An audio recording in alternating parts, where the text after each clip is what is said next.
No more bad government in Nigeria. Nigeria what? The only media that have been consistent speaking against the bad government and for the purpose for reformers. Nigeria what? Yo!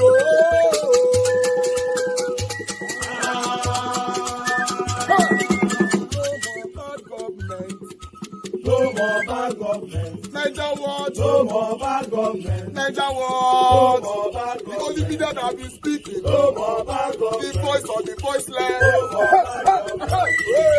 No more bad government.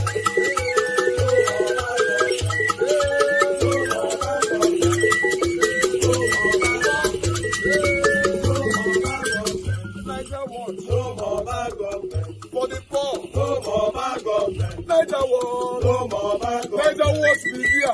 No more bad government. No more bad government. No more bad government. In Nigeria. No more bad government. No more bad government. No more bad government. The only media. No more bad government. The number one media in Nigeria. No more bad government. That have been speaking against government. No more bad government. Nigeria what? No more bad government.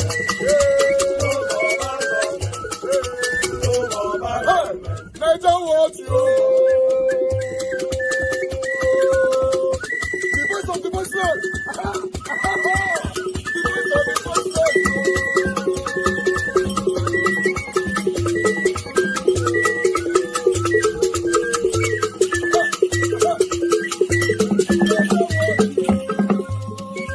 Voice for the voiceless. Voice for the voiceless. Nigeria what media? Voice for the voiceless. Nigeria watch media. The only media that have been speaking against bad government. Being consistency since 19 Sokoto. Voice for the voiceless. Voice for the voiceless. Umuwame. Voice for the voiceless. Umuwame. Voice for the voiceless. Voice for the voiceless. Voice for the voiceless. Voice for the voiceless. Voice for the voiceless. Voice for the voiceless. Nigeria watch you. We have been seeing all you guys have been doing, and he recommending to everyone in Nigeria, saying that you guys are the number one. Nigeria what you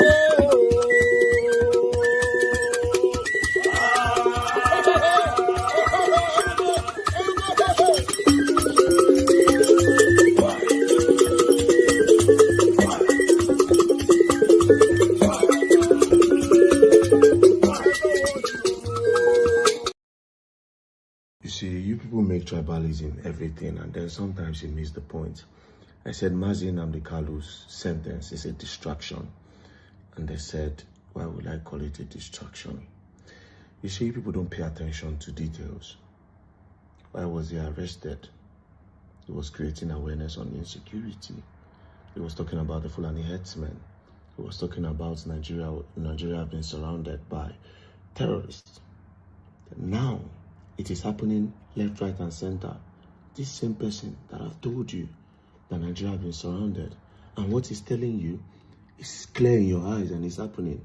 And they sentence him. You think talking about him is the point? Why can't you talk about the message he has been trying to tell you about? Ignore him. Focus on his message. That's the only way. That's the first justice he's going to get. That what he has been telling you, you people are going after it. You people are seeing it and you people are attacking it. Want us to leave his message and go to the messenger that have been locked up? Shut up your mouth.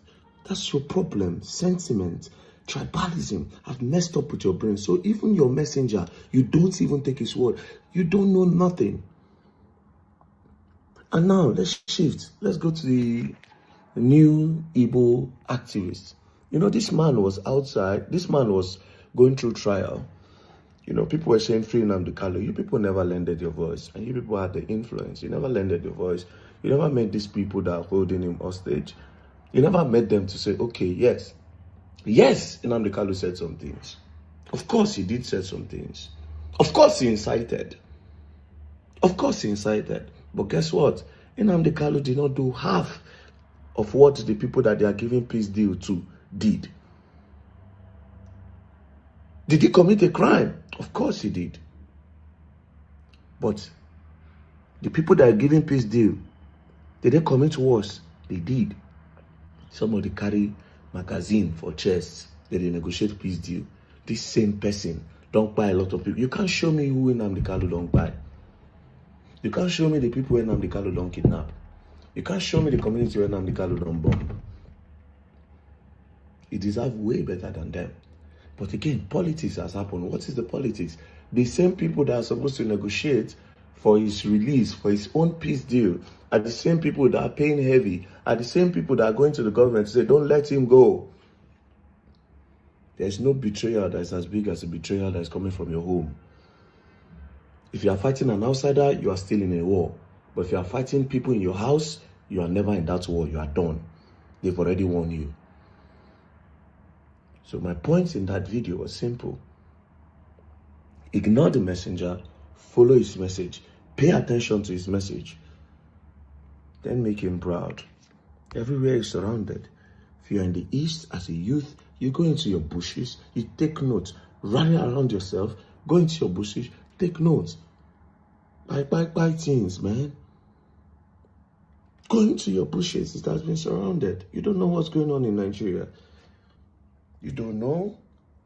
His only mistake, personally, for me, it wasn't diplomatic. It was never diplomatic. It was a straight talker. Sentiment, every day, sentiment, tribalism. You know, that's people's problem. That's why we can't go forward. 2 seconds. 2 seconds, you lost. I'm the Kanu. I lead the indigenous people of Biafra. And also, I am the director of Radio Biafra and Biafra Television. And my job and my duty is to serve the people of Biafra up until the restoration of the stolen sovereignty of Biafra land is restored. And also, to an extent, to also serve Nigerian youths as well. I think since the whole protest started, we have been serving them and serving them very diligently every morning and every evening. And it is something that we should be able to continue into the foreseeable future or until all the demands made by the young people are met by Asarok. Could you tell us about your background, your parentage, schools attended, and all that, please? Schools attended, my background is quite simple. My late parents, His Royal Majesty Ezekiel Kanu, and my mom as well, Lolo Meme, Ugeze, Lolo Meme Kanu. And I went to Labra Avenue Primary School, which was a model primary school in Umuahia, arguably one of the finest. And then I attended the best secondary school in the world, I believe, Fisher High School, then named Government College Umuahia, the same alma mater as Chinua Achebe, Kensira Wiwa, and Cyprian Quincy, and a whole host, and where we should be heading to. So that very book was pivotal in shaping my understanding of my people and what needs to be done to rectify the damage that colonialism had done to our people. The second one, I would say, is Alex Haley's Roots. Again, in that very book, it reminded me or reinforced the need for the Republican zeal that burns in each and every Biafran, that we see ourselves as equal before any other race around the world, and our belief, cardinal belief, that all men are created equal before God. Nigeria was not constructed by a Yoruba man. If it were, I would have perhaps accepted. Nigeria was not created by a Fulani man. If that was the case, who knows, I may accept. Nigeria was not created by a Hausa man either. It wasn't created by a Nupe man. It wasn't created by a Gwari man, never created by a Jukun man. Nigeria was not created by an Ijaw man, not created by an Ibibio man. Nigeria was created by a white man and named by a white woman. The name Nigeria means awful, bad, evil. It means nigger, which is a swear word, is a slur in America. If a white person calls a black person nigger, they might end up in jail. Then why should I answer a name that is abhorrent before God and before man? Nobody came from all these ethnic groups. They never got together to say, as from today our name should be Nigeria. A white man determined that. I cannot go to England and say to English people, I want to rename Liverpool. I want to give it another name. I'm sure they'll think I'm mentally, unstable and put me in jail. Now, the problem is this. Why should Africans accept the name Nigeria? It doesn't mean anything in Yoruba language. Doesn't mean anything in Hausa language, doesn't mean anything in Igbo language, but yet we are Africans. So I see it as a relic, or should I say a vestige of racism. I see Nigeria as an abomination, not just before God, but before man as well. Those with common sense, that is the reason why I like Thomas Sankara. Thomas Sankara changed the name from Upper Volta that had no meaning to Burkina Faso. Now, I wonder why educated, very savvy and enlightened Nigerians cannot see it. You have half of Yoruba land in Benin Republic. Some are in Togo. For over 20 years, I have been a very vocal advocate of a Yoruba nation that will also encompass the Yorubas in Benin Republic and those in Togo, because they are Yoruba people. Wouldn't that be very wonderful? Why should white people come from Europe and decide that some Yorubas should be Togolese, some should be from Benin Republic, and some should be from Nigeria? You're a Yoruba man. What do you have in common with a Kanuri man? Absolutely nothing. But I can tell you, you have something in common with a Yoruba man in Togo. You have something in common with a Yoruba man in Benin Republic. Why should you see a Kanuri man as your fellow citizen in Nigeria and not a Yoruba man who lives just a stone throw from Badagry? So these are the anomalies that Africans need to sit down to address. That is why we have arrested development. That is why nothing seems to be working. Because the convergence of these diverse value systems from the core Arewa North, from the West and from the East is making it impossible for Nigeria to function as a viable state. And that is a recognition that we must, at this very point in time, be able to address as educated people. Not that I hate Nigeria. I hate the name. I despise it with a passion. If you allow me, I wouldn't exist tomorrow morning. Anybody who answers or addresses him or herself as a Nigerian is a product of neocolonialism, not something that I am prepared to accept, because Nigeria never existed until Flora Shaw gave her that name, Nigeria. Before that, you had Oduduwa, before that, you had Biafra, before that, you had an empire, and all these wonderful and weird civilizations. Now, a white man cannot come from Europe and then create an identity for me. Only God in heaven can do that. And I can give an identity to my dog. The only thing you can name are your children and your pets. They are not our fathers. They are Caucasians. We are Black Africans. Have no right being in Africa and giving us names. And that I will never, ever accept. Military and security experts have said it is impossible for any country to fight 2 civil wars without monumental repercussions. Have you considered this? And what lessons did you learn from the last Nigerian Civil War? The lessons that I will learn from the last war, if I can begin by addressing your last question, is that we should not have given up. Even though we were overawed as a result of a global conspiracy of unprecedented proportions, Biafra-Nigeria war was the Third World War, because in that war, if you leave Nigeria and Biafra alone, Biafra would defeat Nigeria anytime, any day. Pound for pound, Biafra would defeat Nigeria anytime, any day, and I make bold to say this. But Britain got involved. They imposed a no-fly zone over Biafra land. They imposed air, land, and sea blockade to stop us from getting food and arms. But they went behind the back of the world to negotiate with Russia to supply arms to go on. They even brought in Egyptian pilots to fly their planes for them.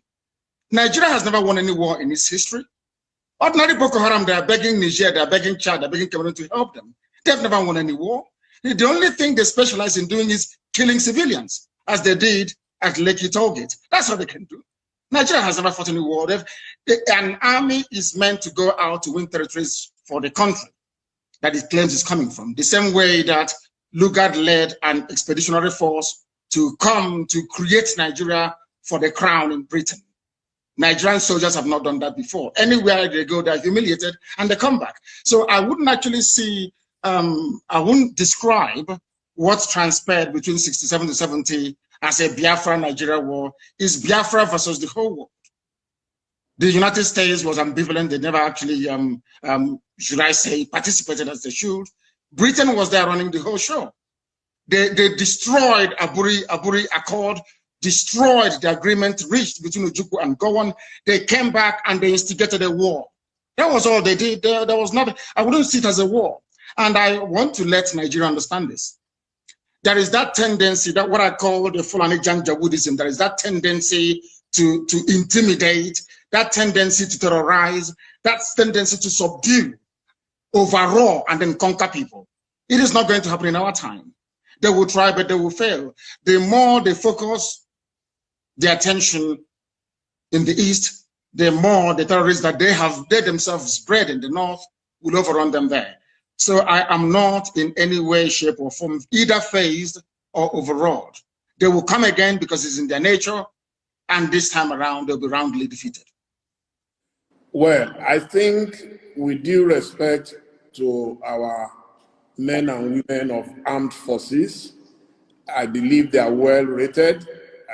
I visited them in Liberia. I visited them in Sierra Leone. In Liberia, we were controlling 10 out of 15 counties.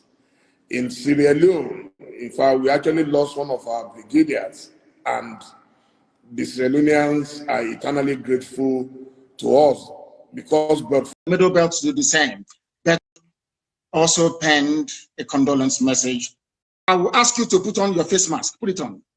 Put on your face mask. Let us see. Do you have one with you? Yeah. Ask them to bring it for you. Put it on. Your ear will not bend. Your ear can never bend. It's impossible because you're a human being. You have cartilage in your ear. But if this ear is made of silicone, as the one that Aisha's boyfriend is wearing, once you put on mask, your ear will bend. Simple. And that is why we have common sense and brain. Keep asking yourself. They took a picture with Jonathan, with everybody, with Yemi Osinbajo. None of them had their ears bent. Only Buhari's ears were bent. Others were wearing the same mask, but only Buhari's ear was bent, meaning that it's made out of rubber, silicone. He's not the person that's not Buhari can never ever be. Please go ahead. Okay, so do you have a map for Biafra? Where will it start from and where will it end? First of all, do you know that if I ask you now, Dele, how many states do you have Igbo people in Nigeria? How many states do they tell me? It's a simple question. I would say everywhere. No. I mean where they are indigenous to, where they come from. There could be Igbo people in Lagos, they're not from Lagos. They're Igbo people. If I ask you right now, how many states in Nigeria do you think that Igbo people are indigenous to? How many would you say? 5 Southeast states? After all, that is the Igbo territory. Is that what you say? Yes. I have a surprise for you. It is 13.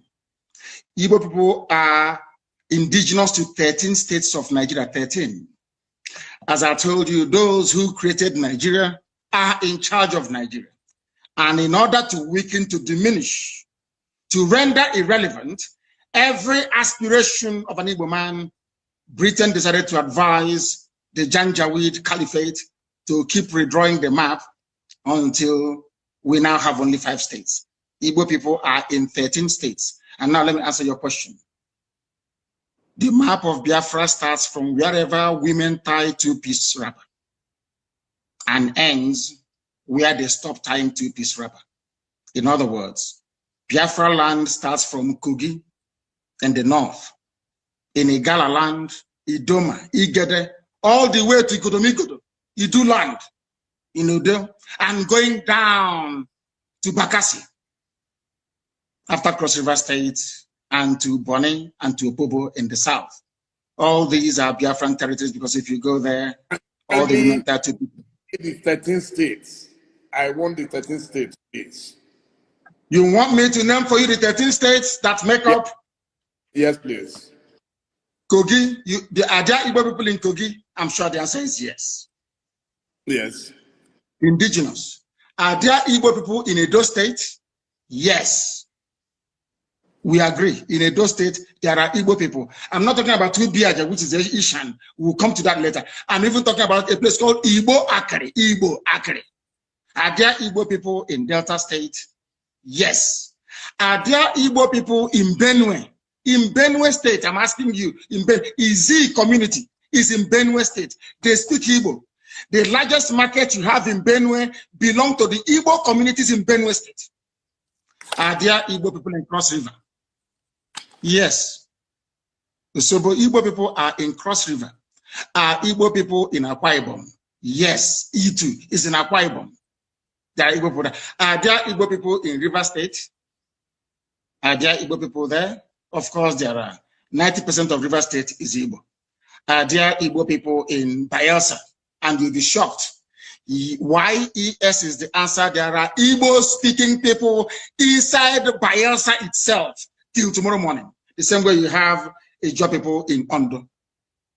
Are there Igbo people in all the 5? I've counted for you the 6 states that make up the so-called South-South.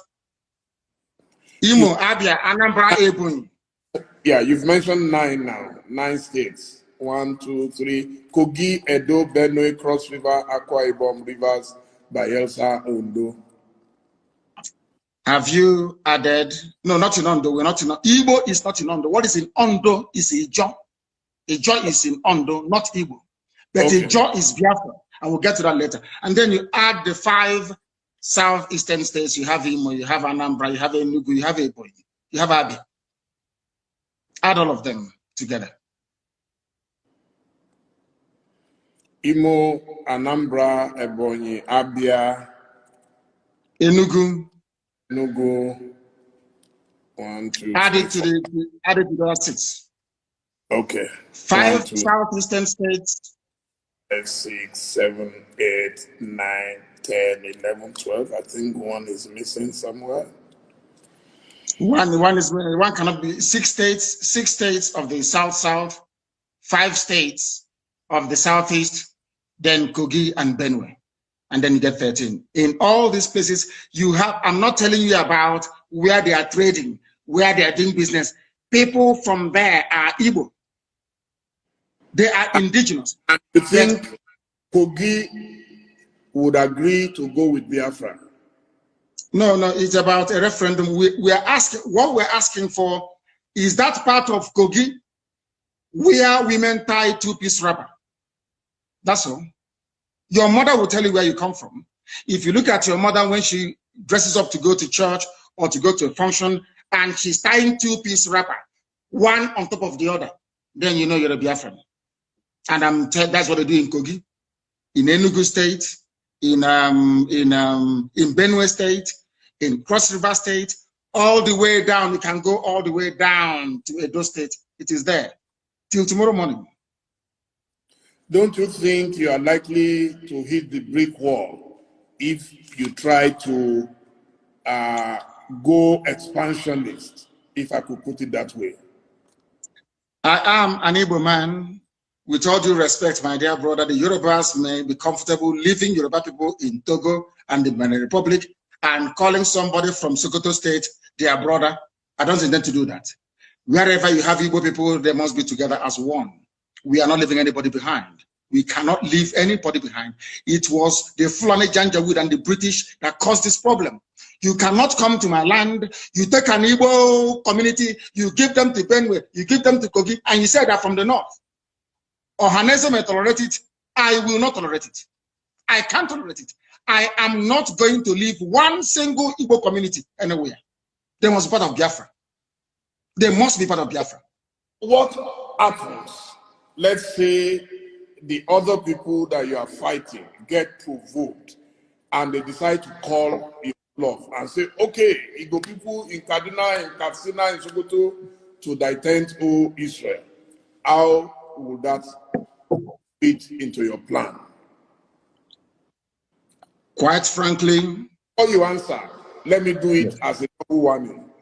And what if the Igbos in those places say they are not interested in joining you?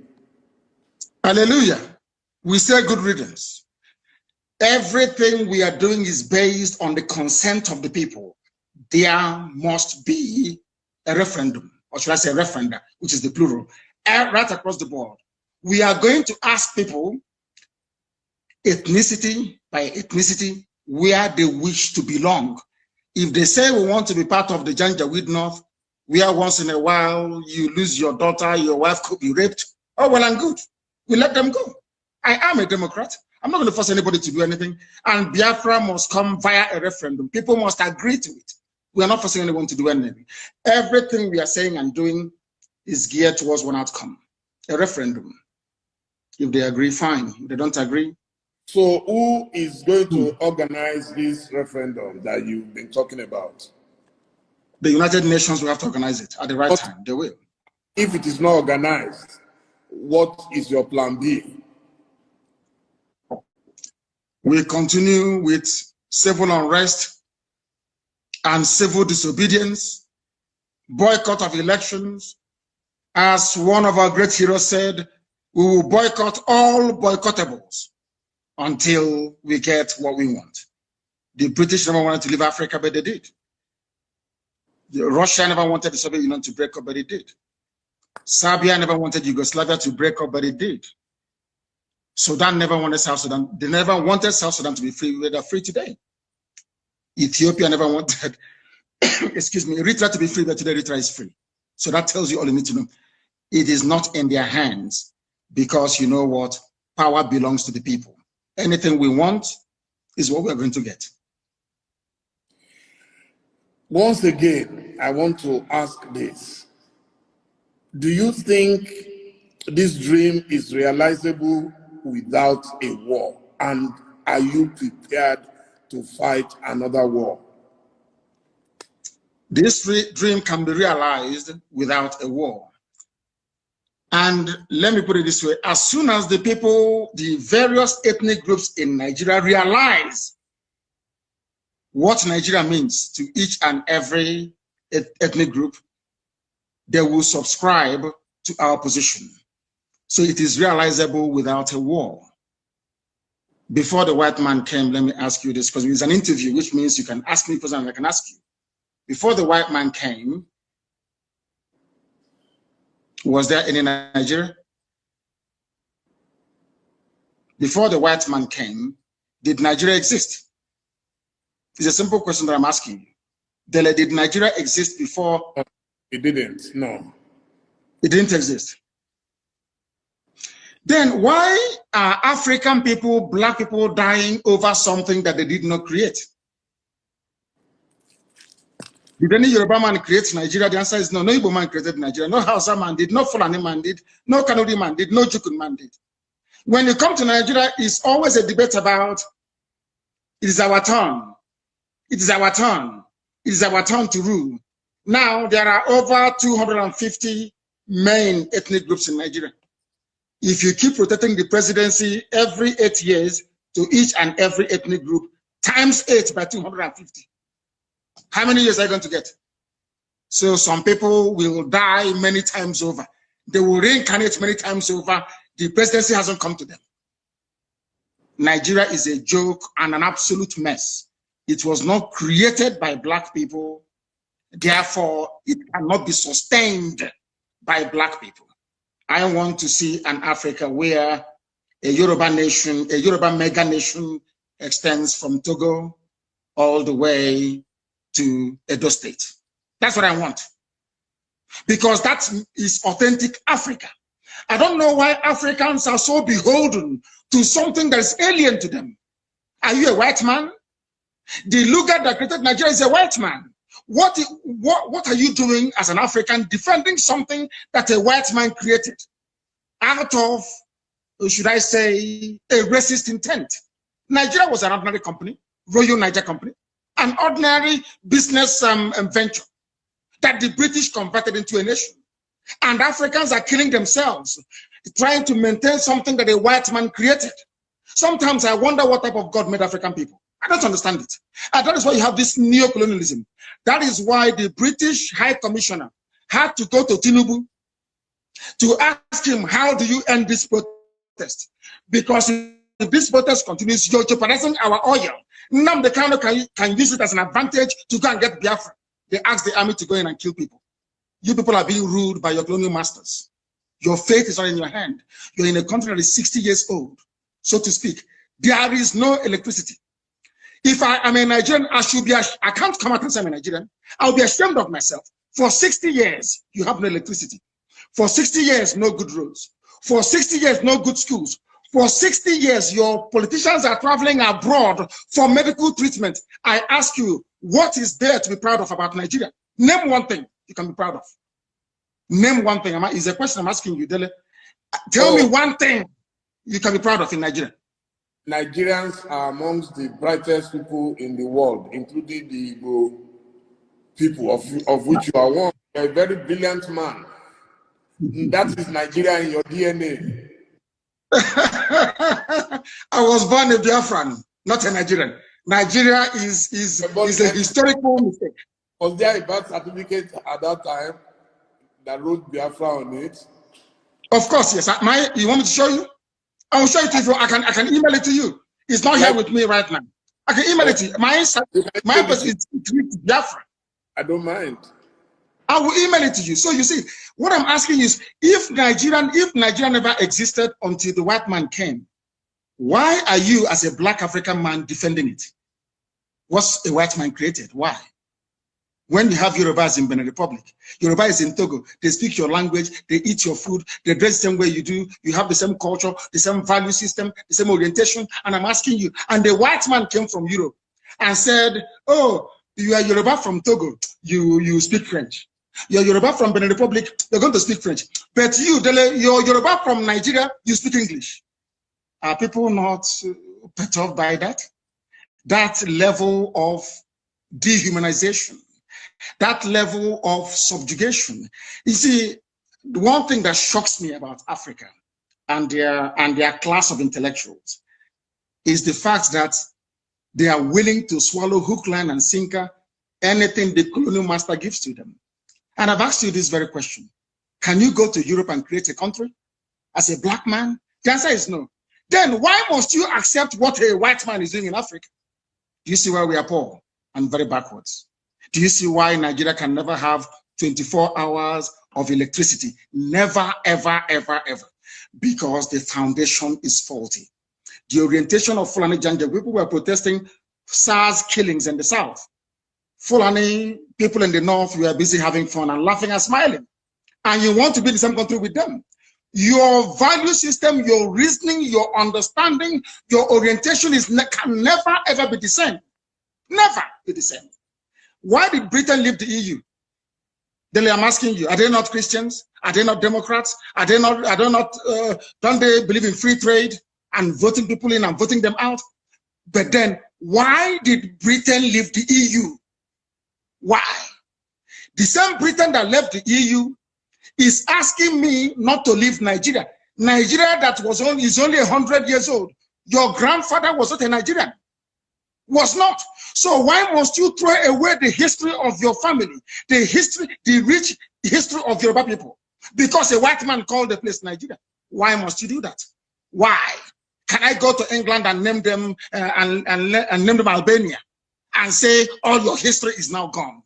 We are doing our ancestors a disservice. And let me tell you why Black Africa cannot go forward. Some people, not you, some people accepted this nonsensical balkanization of Africa with their useless flag independence. And your ancestors are in the grave. Your ancestors that existed before the white man was born, they are in the grave. You jettison their history and their identity. You banish it, you denigrate it, you insult them by accepting this garbage called Nigeria, and you want them to be happy with you. That is why no Black African country can see development. No Black, you see South Africa. When whites were running South Africa, everything was good. Now Blacks took over. Look at what is happening. Because even the land of Africa itself is angry with us. We went to school for a reason. The reason why you go to school is to question certain things. And the question is this: why is it that you as an African, you're willing to kill, to die for something a white man created? when they cannot do the same thing for you. You see how they are not equal to us. You see why they are always better than us. And nobody can tell me with any ounce of conviction or justification the reason why Yoruba people should be in Togo, in Benin, and in Nigeria. Why can't they be in one country, the same way that the English people are in one country in England? Or should I say in the UK? These are the things that we must ask ourselves. Okay, thank you so much. Thank you, Mazi Kanu. I mean, you are very passionate about your beliefs. Nobody can take that away from you. So now we get to the stage where I already jotted down some questions from members of the public. The first is that you hold a dual nationality. So they are saying you have a choice, you have an option. What about those who have nowhere to go? The reason why you're interviewing me today is because I got lucky. My parents didn't get lucky. People who were in my house did not get lucky that very day, they died. My dog also died. Jack, they killed my dog. Now, listen very carefully. People don't understand. You see, there is a level of flippancy in Africa, and should I say, we don't interrogate any concept or phenomenon with a great degree of sincerity. Why do I have a Nigerian passport? The same way that Awolowo, Chief Obafemi Awolowo, held onto a British travel document. Did that stop Awolowo from fighting for Nigeria to be independent? I'm asking you a simple question. Did that stop him? Awolowo went to Glasgow to study. A British document. Exactly. He traveled abroad. Awolowo traveled abroad to study. He read economics in Scotland, and he came back. Probably even on British scholarship. The fact that Awolowo was availed of free education in England and traveled to England by ship in those days with British papers, did it stop Chief Awolowo from fighting for independence of his people? And I must say, he was a lawyer. Thank you. Sorry, I do apologize. I do apologize. He was a lawyer as well, but he also read economics. Do you know he read economics as well? He also read, he's a lawyer. I agree. Now, I'll ask that question again so you answer so that the whole world can hear. Yes, the fact that Awolowo went to England and studied, or let me say Britain and studied, United Kingdom, came back, became a lawyer and an economist. Did that stop Chief Awolowo from campaigning for independence from Britain? I don't know if you can hear me. Can you hear me? Hearing you, yeah. I understand your logic, yeah. Now, the same thing with Dr. Nnamdi Azikiwe. He traveled to the US. He studied. He traveled to the US with British papers. As somebody traveling from a British colony, he went to the US and he read, and he came back. And a Yoruba man, incidentally, let me tell you why they don't want Yorubas and the Igbos to be. A Yoruba man identified the talent in Nnamdi Azikiwe and appointed him the secretary of NCNC. That Yoruba man is Herbert Macaulay, a Yoruba man. And Zeke fought with the likes of Awolowo until Nigeria became free. Why didn't they say, you know, in those days they were very intelligent. Nobody said to Zeke, oh, you went to England for free. You studied, you have their passport. Now you're fighting and saying they should go. Because in those days, our fathers, they had brain. I'm sorry to say this generation, I don't know what's wrong with them. Is a social media indomie generation.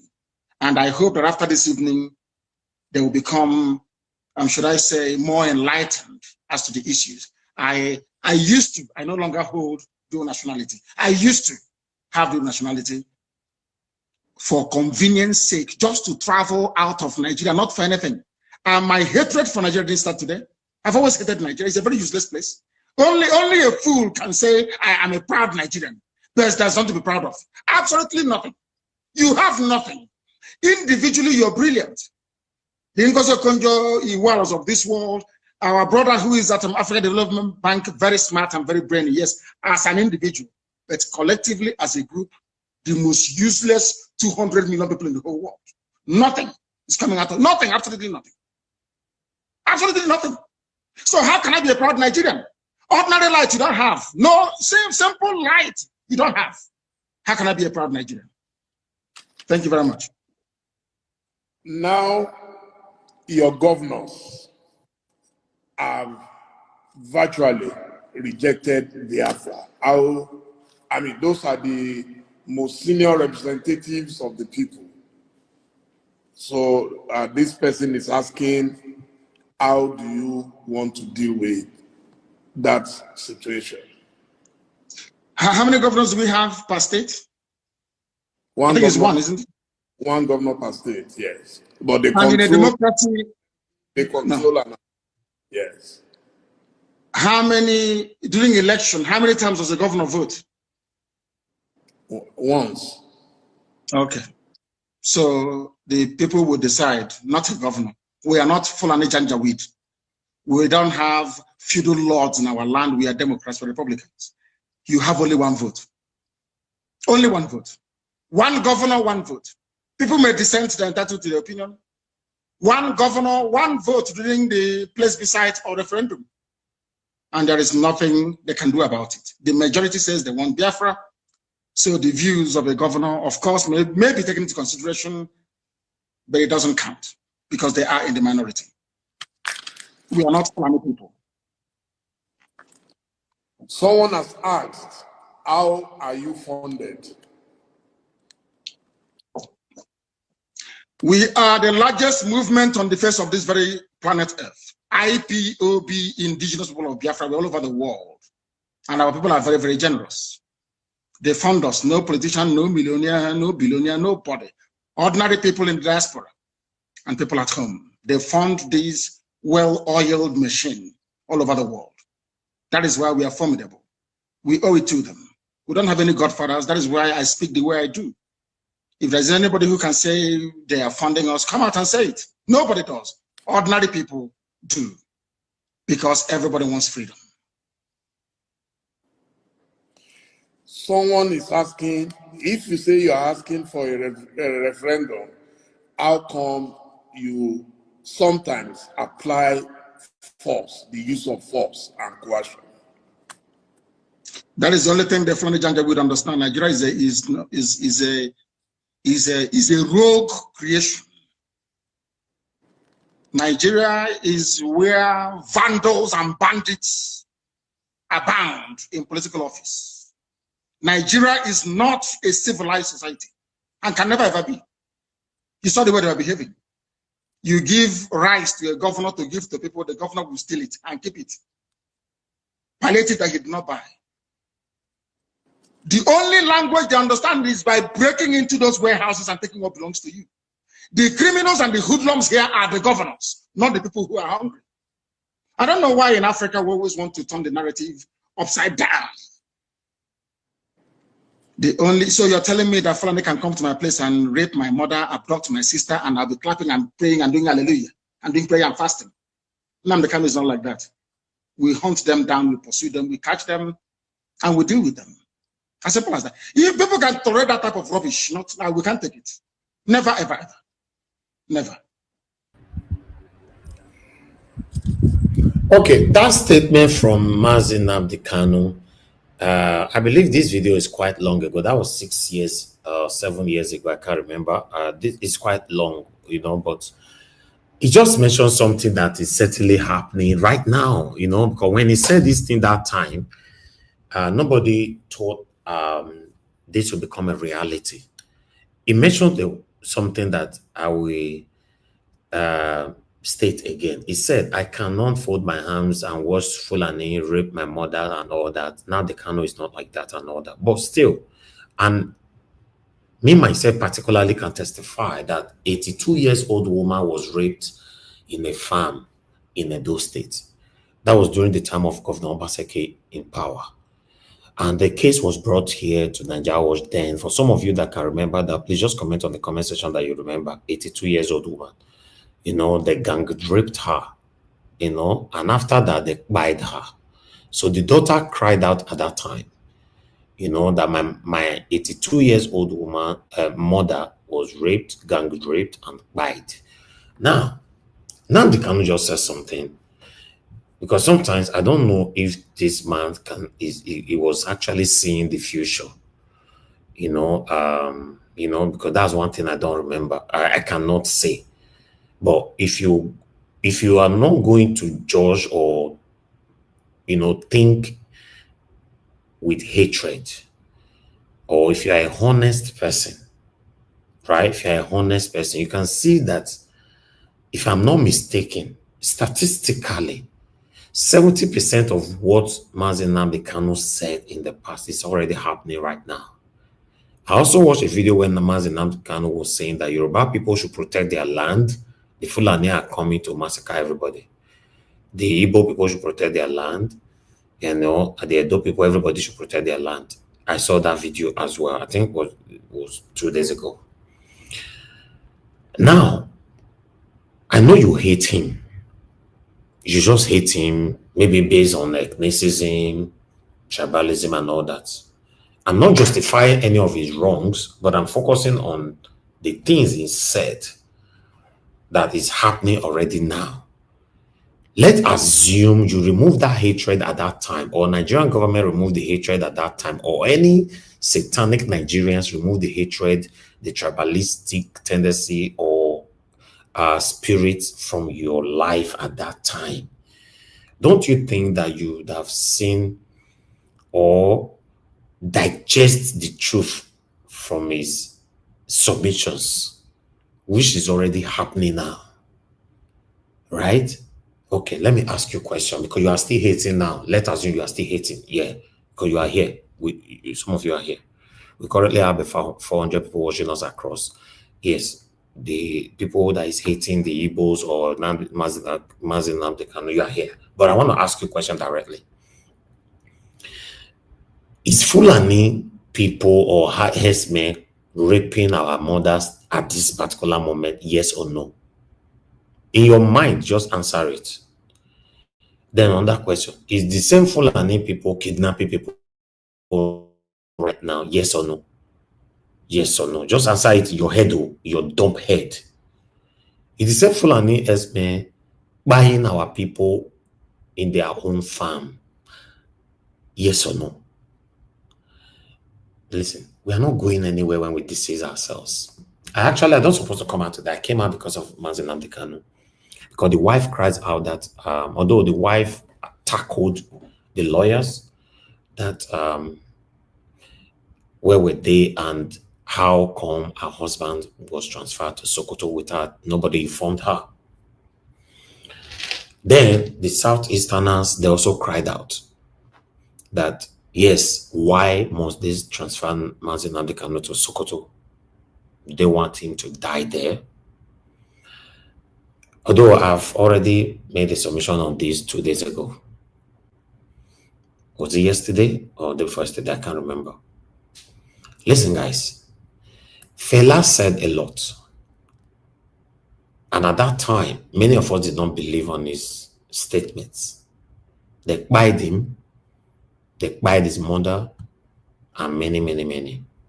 But today, many of us are referencing to most of Fela's statements, right? Today, even you that is satanic, that just hate Mazi Nnamdi Kanu because he's an Igbo man, you are also referencing to some of his statements today. You are aware that most of the things he said in the past have become a reality that you and I are facing today. Like I said, I'm not justifying any of his wrongdoings, but the same way, any of his wrongdoings is not measurable to what the kidnappers, banditry, terrorists are doing right now, and some of them have been pardoned. Are you getting me?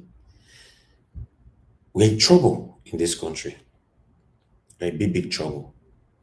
If everybody is treated fairly, I don't have issue with that. The government says don't cross this line. If you cross it, you go to 5 years imprisonment, and you went to cross it.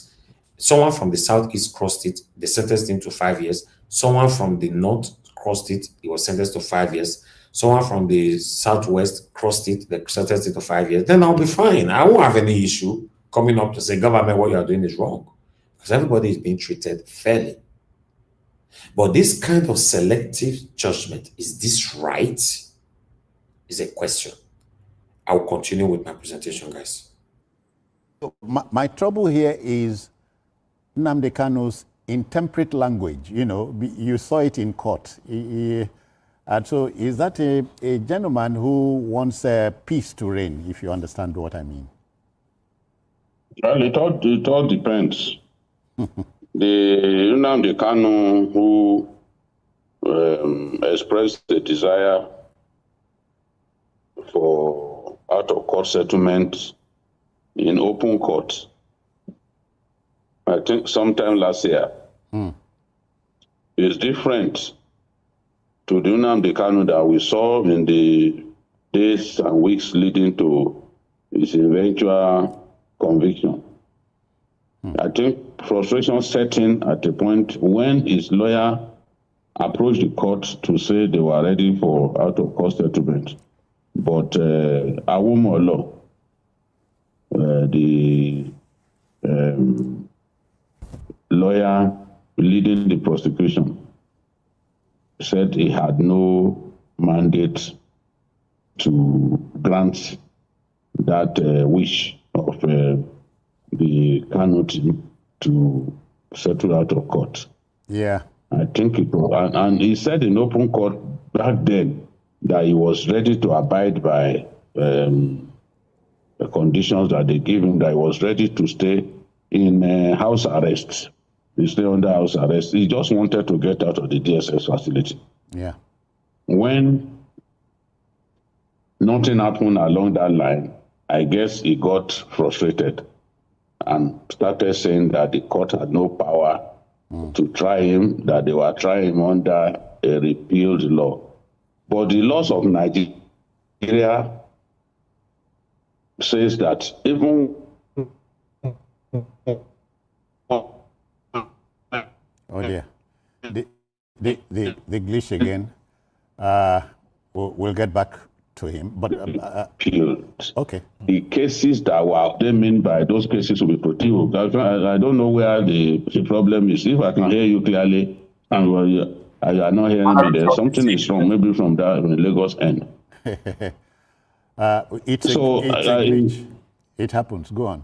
Yes. So Kanu, I think, got frustrated at a point when his offer for out-of-court settlement was rebuffed.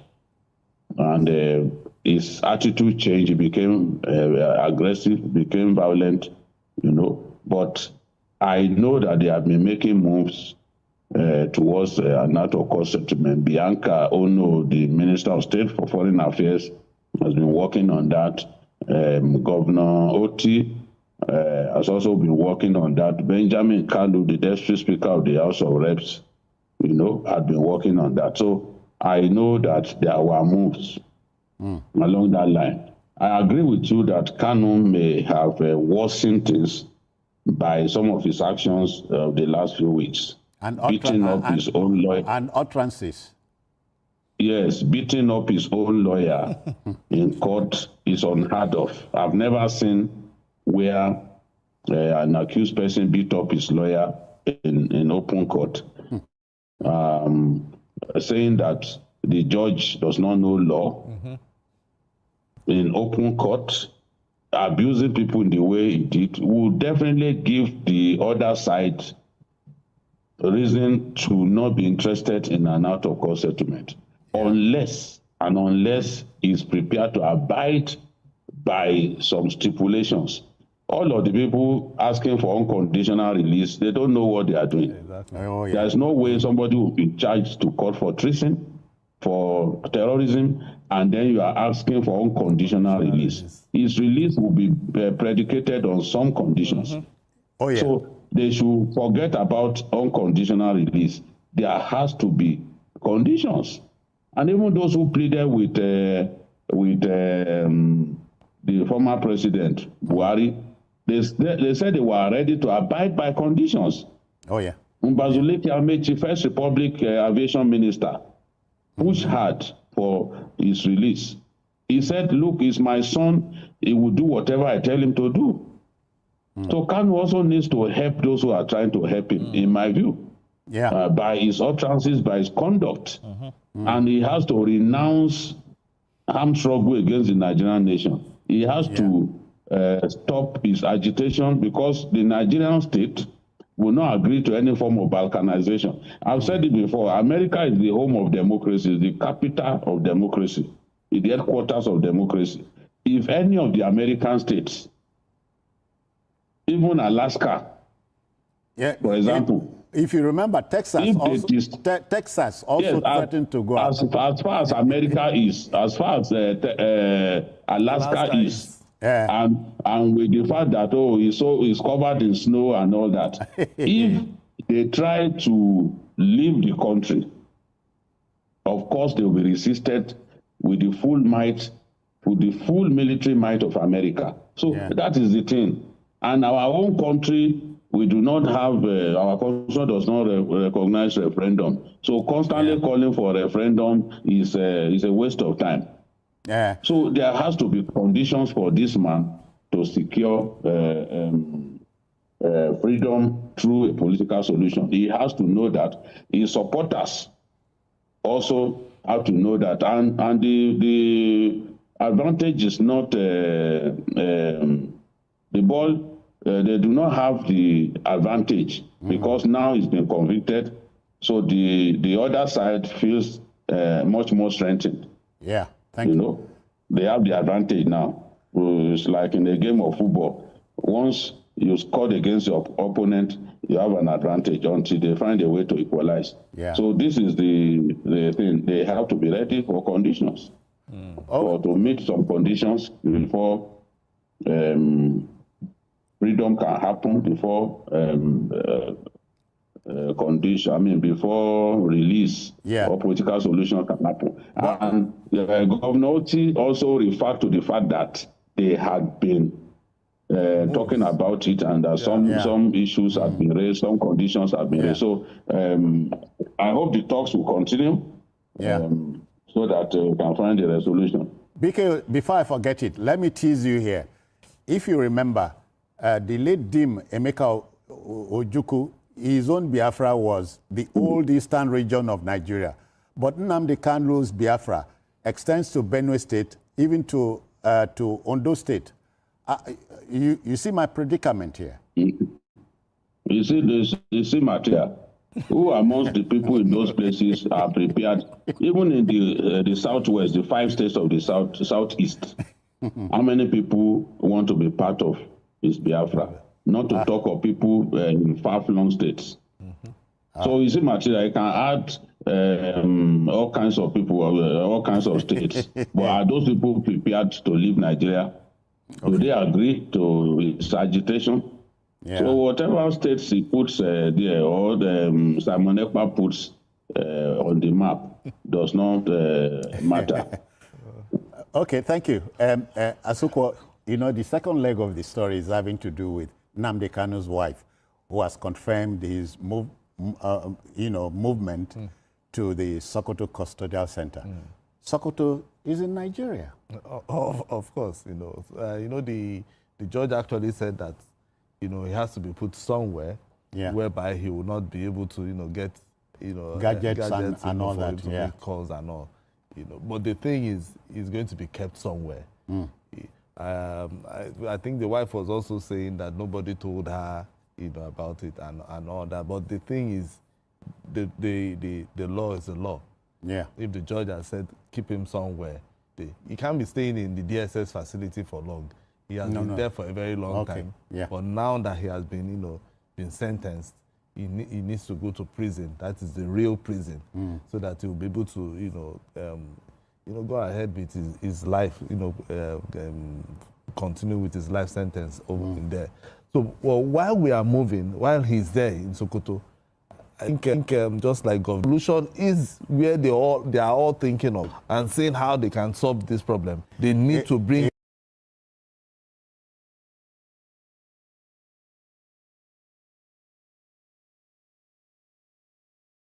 All right, I will just have to stop that right there so we can start talking. Good morning, good afternoon, good evening to every one of you. I appreciate you all. Thanks for your time with us today. We came on late, although I never planned to be here today at all. But because of what is currently going on right now on Nnamdi Kanu's case, many are now calling on Bola Ahmed Tinubu to prevail, to give him a pardon, presidential pardon, as you know that this is possible. Okay, I have my brother on the backstage, Mr. Stephen. Yes. So because of that, I would like to quickly take this headline on the article here, because I have two articles for you here, guys. Let's take this one together quickly. As you can see right there, fury in Southeast over Nnamdi Kanu's relocation to Sokoto prison. Angry reactions have trailed the conviction of the leader of indigenous people of Biafra, IPOB Mazi Nnamdi Kanu, and his subsequent relocation to Sokoto prison. I'm not going to take more on that, but there you go. That's all. In case you want to read it later, you can just pause and read on your own. But I'd like to take the other article that I have for you here quickly so that we can start talking. This one is coming from his wife. Who display a displeasure over the relocation to Sokoto as well. As you can see right there, coming from the cable, Nnamdi Kanu's wife, Slam's lawyer, says she wasn't briefed on husband's transfer to Sokoto. Yes, right there. As you can see, I'm not going to read, no time, but there you go. So yeah, the wife have the right to be angry. I already pour my own anger on this transferred just less than 48 hours ago. Yes, I appreciate every one of you right there. Thanks for your time with us. Now, God bless you now. Help us to press on the like, help us to share. If you can, press on the $ this Sunday. You can buy me a coffee. God bless you all. Mother for all, mommy diaspora. Thank you very much, my lovely mother. Good evening to you, mommy. Thanks for all that you do for us here every single day. We love you, and I love you so much. Thank you, Abo Azim, my brother. I don't know if Abo Azim with us today because you know that is our off day. No, I'm not sure he's here. Yes, it's our off day. See, Abo Azim, he's not aware that I'm supposed to be here. But nevertheless, we are here. I appreciate every one of you right there. Love Mando Camera, Mother Peggy Modi at peace. Arinze, and many others, Black Panther, my brother, Loatosi, Shibeke, Una plenty for them, not be small, Madam Rita, and also on the panel. Thank you, Adela Jagumbi. Thank you very much. I appreciate you all right there. Mike Akambari, right there, Divine Cross, Clement, and many more. But I like us to move on right now. So it's just 4 of us. But before that, I would like us to start with I have my brother on the screen with us, joining us today, Mr. Stephanie. I would like us to start with him so that we can take it from there. Guys, also press on that like, take our voices far. Mr. Stephanie, please unmute yourself. It's good to have you on the show. I don't know, your network is failing. I hope your network is not going to mess up today. Unmute yourself. Let's see if we can hear from you. You are muted. I think the network is okay. Okay, we can hear you now, sir. Yes, it's good to have you on the show, my brother. Are your side now? Thank you very much. Good evening, everyone. Thank you very much. Thank you. You already are aware of what happened to Nnamdi Kanu, and I was expecting you to come in the other day to talk about the MOA situation, what is happening in Edo State as well. In fact, a lot of things are currently going on in Nigeria as a whole.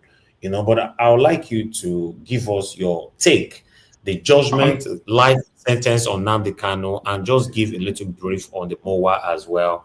Then we move on to the next person. Thank you, sir.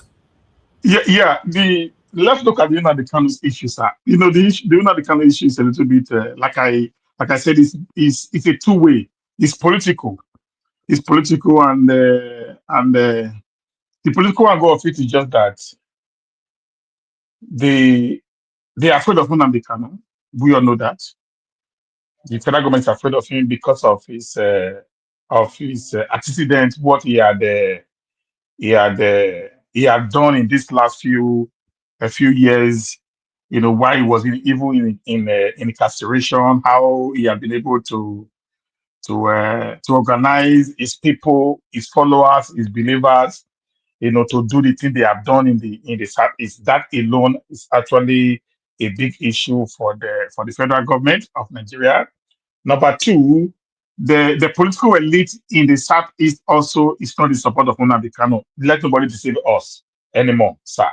The reality is this, during his incarceration, nobody, no time at any of these political social groups in the Southeast, actually, clamored for Nnamdi Kanu's release or, unlawful,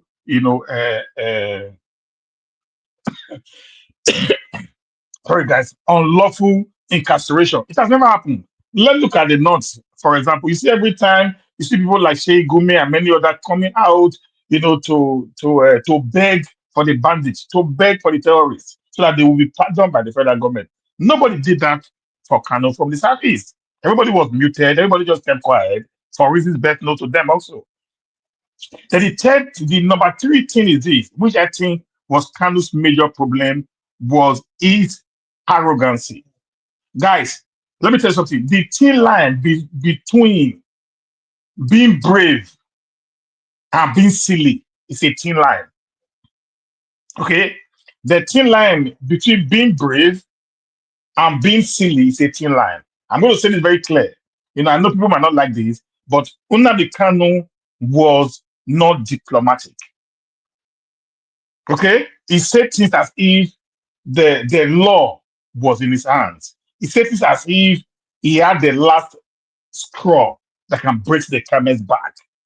When you are under such a judicial situation that he was, and he knew the intents and the plans of the government, what he would have done, that was my own, is to be mindful of the words that he was using in the court.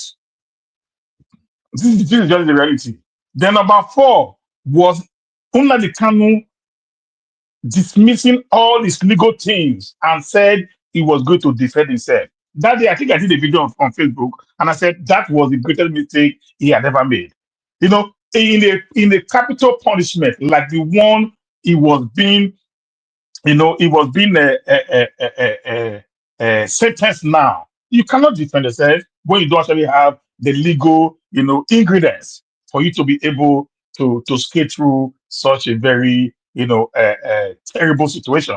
So these four, political areas is what I saw that I said, no, I said it before, that he would not live there. That was the truth. All I was pleading for was for the federal government to pardon him and actually get him, like some kind of a free movement out.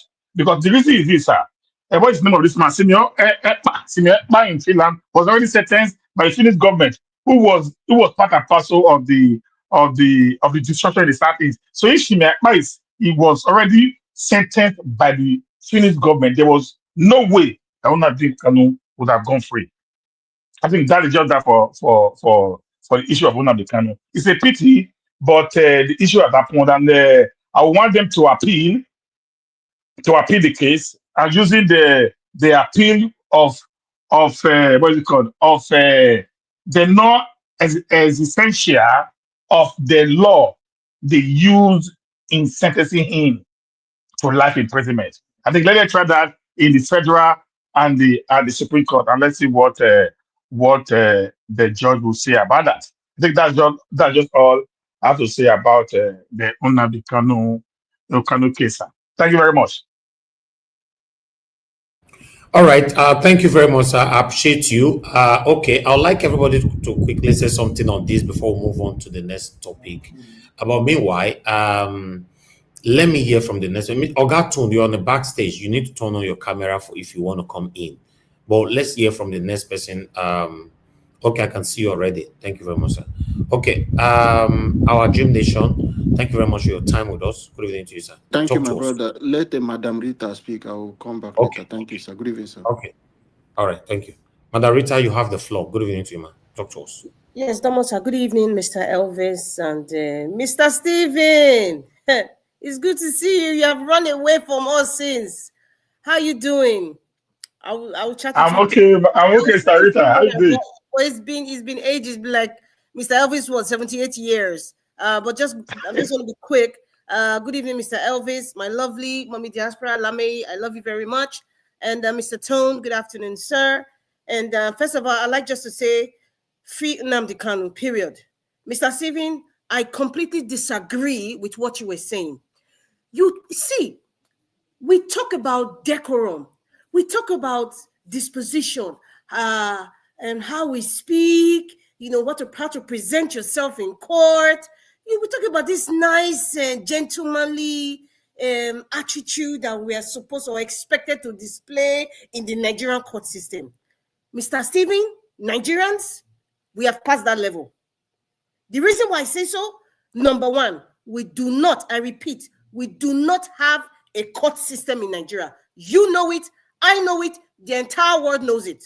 Number two, if Nigerian court system was actually functioning, I don't know if you were watching it a couple of days ago or 3 days ago, Mr. Stephen, if you watch Nigeria Watch, I gave you the history of how Nnamdi Kanu started Biafra Radio until present day. If you look at everything that has been going on, what the federal government was doing to this man, you would know that these people had some sort of sinister, satanic ideas and decisions they already made behind the scenes. So let me tell you, whether Nnamdi Kanu sat down like a gentleman and crossed his leg, whether there was a plea bargain of some sort, whether he had his legal team behind him or not, the likes of Justice Omotosho and his satanic emperors that are telling him what to do, they already made a decision on what to do to Kanu. If he had legal counsel, if there was a plea bargain of some sort, I kid you not, this case would have been dragged. But they wanted to push Nnamdi Kanu to the wall. They've actually pushed him to the wall several times. There was no time for decorum because he already seen the handwriting on the wall, for crying out loud. Now, educated Nigerians, I am sorry, but there are a lot of educated idiots, educated illiterates who don't understand what is going on. And then they're talking about the Nigerian legal system as if we really have a judiciary system in Nigeria. Stop kidding yourself. You know what? I think the umbilical cord of stupidity, now many Nigerians have refused to cut it. They have refused to cut it. And then they now use education and seem to understand what the law says or how the judiciary system works. And that is how they bring out Nnamdi Kanu's case and explain it to the people. How markets? It's coming to you because it hasn't happened to you. I feel sorry for many Nigerians, especially the educated ones who have refused to understand what is really, really going on. Yes, who have refused to understand what is really going on. And I urge every educated person out there, I am begging you. I don't beg people, but I am urging you and I'm begging you. Please, if you need to make a video that makes sense, that is educative, if you want to help Nigerians, make a video and break it down. Let us tell the federal government of Nigeria. If you say Nnamdi Kanu incited violence, he's a terrorist leader. He created the IPOB, according to that man from Arise. I really don't want to talk about that man because what he was talking was total trash, rubbish, nonsense talk.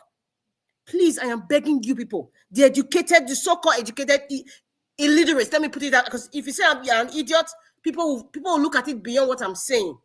The ones who are educated, but they're still behaving like illiterates, this is what you should do.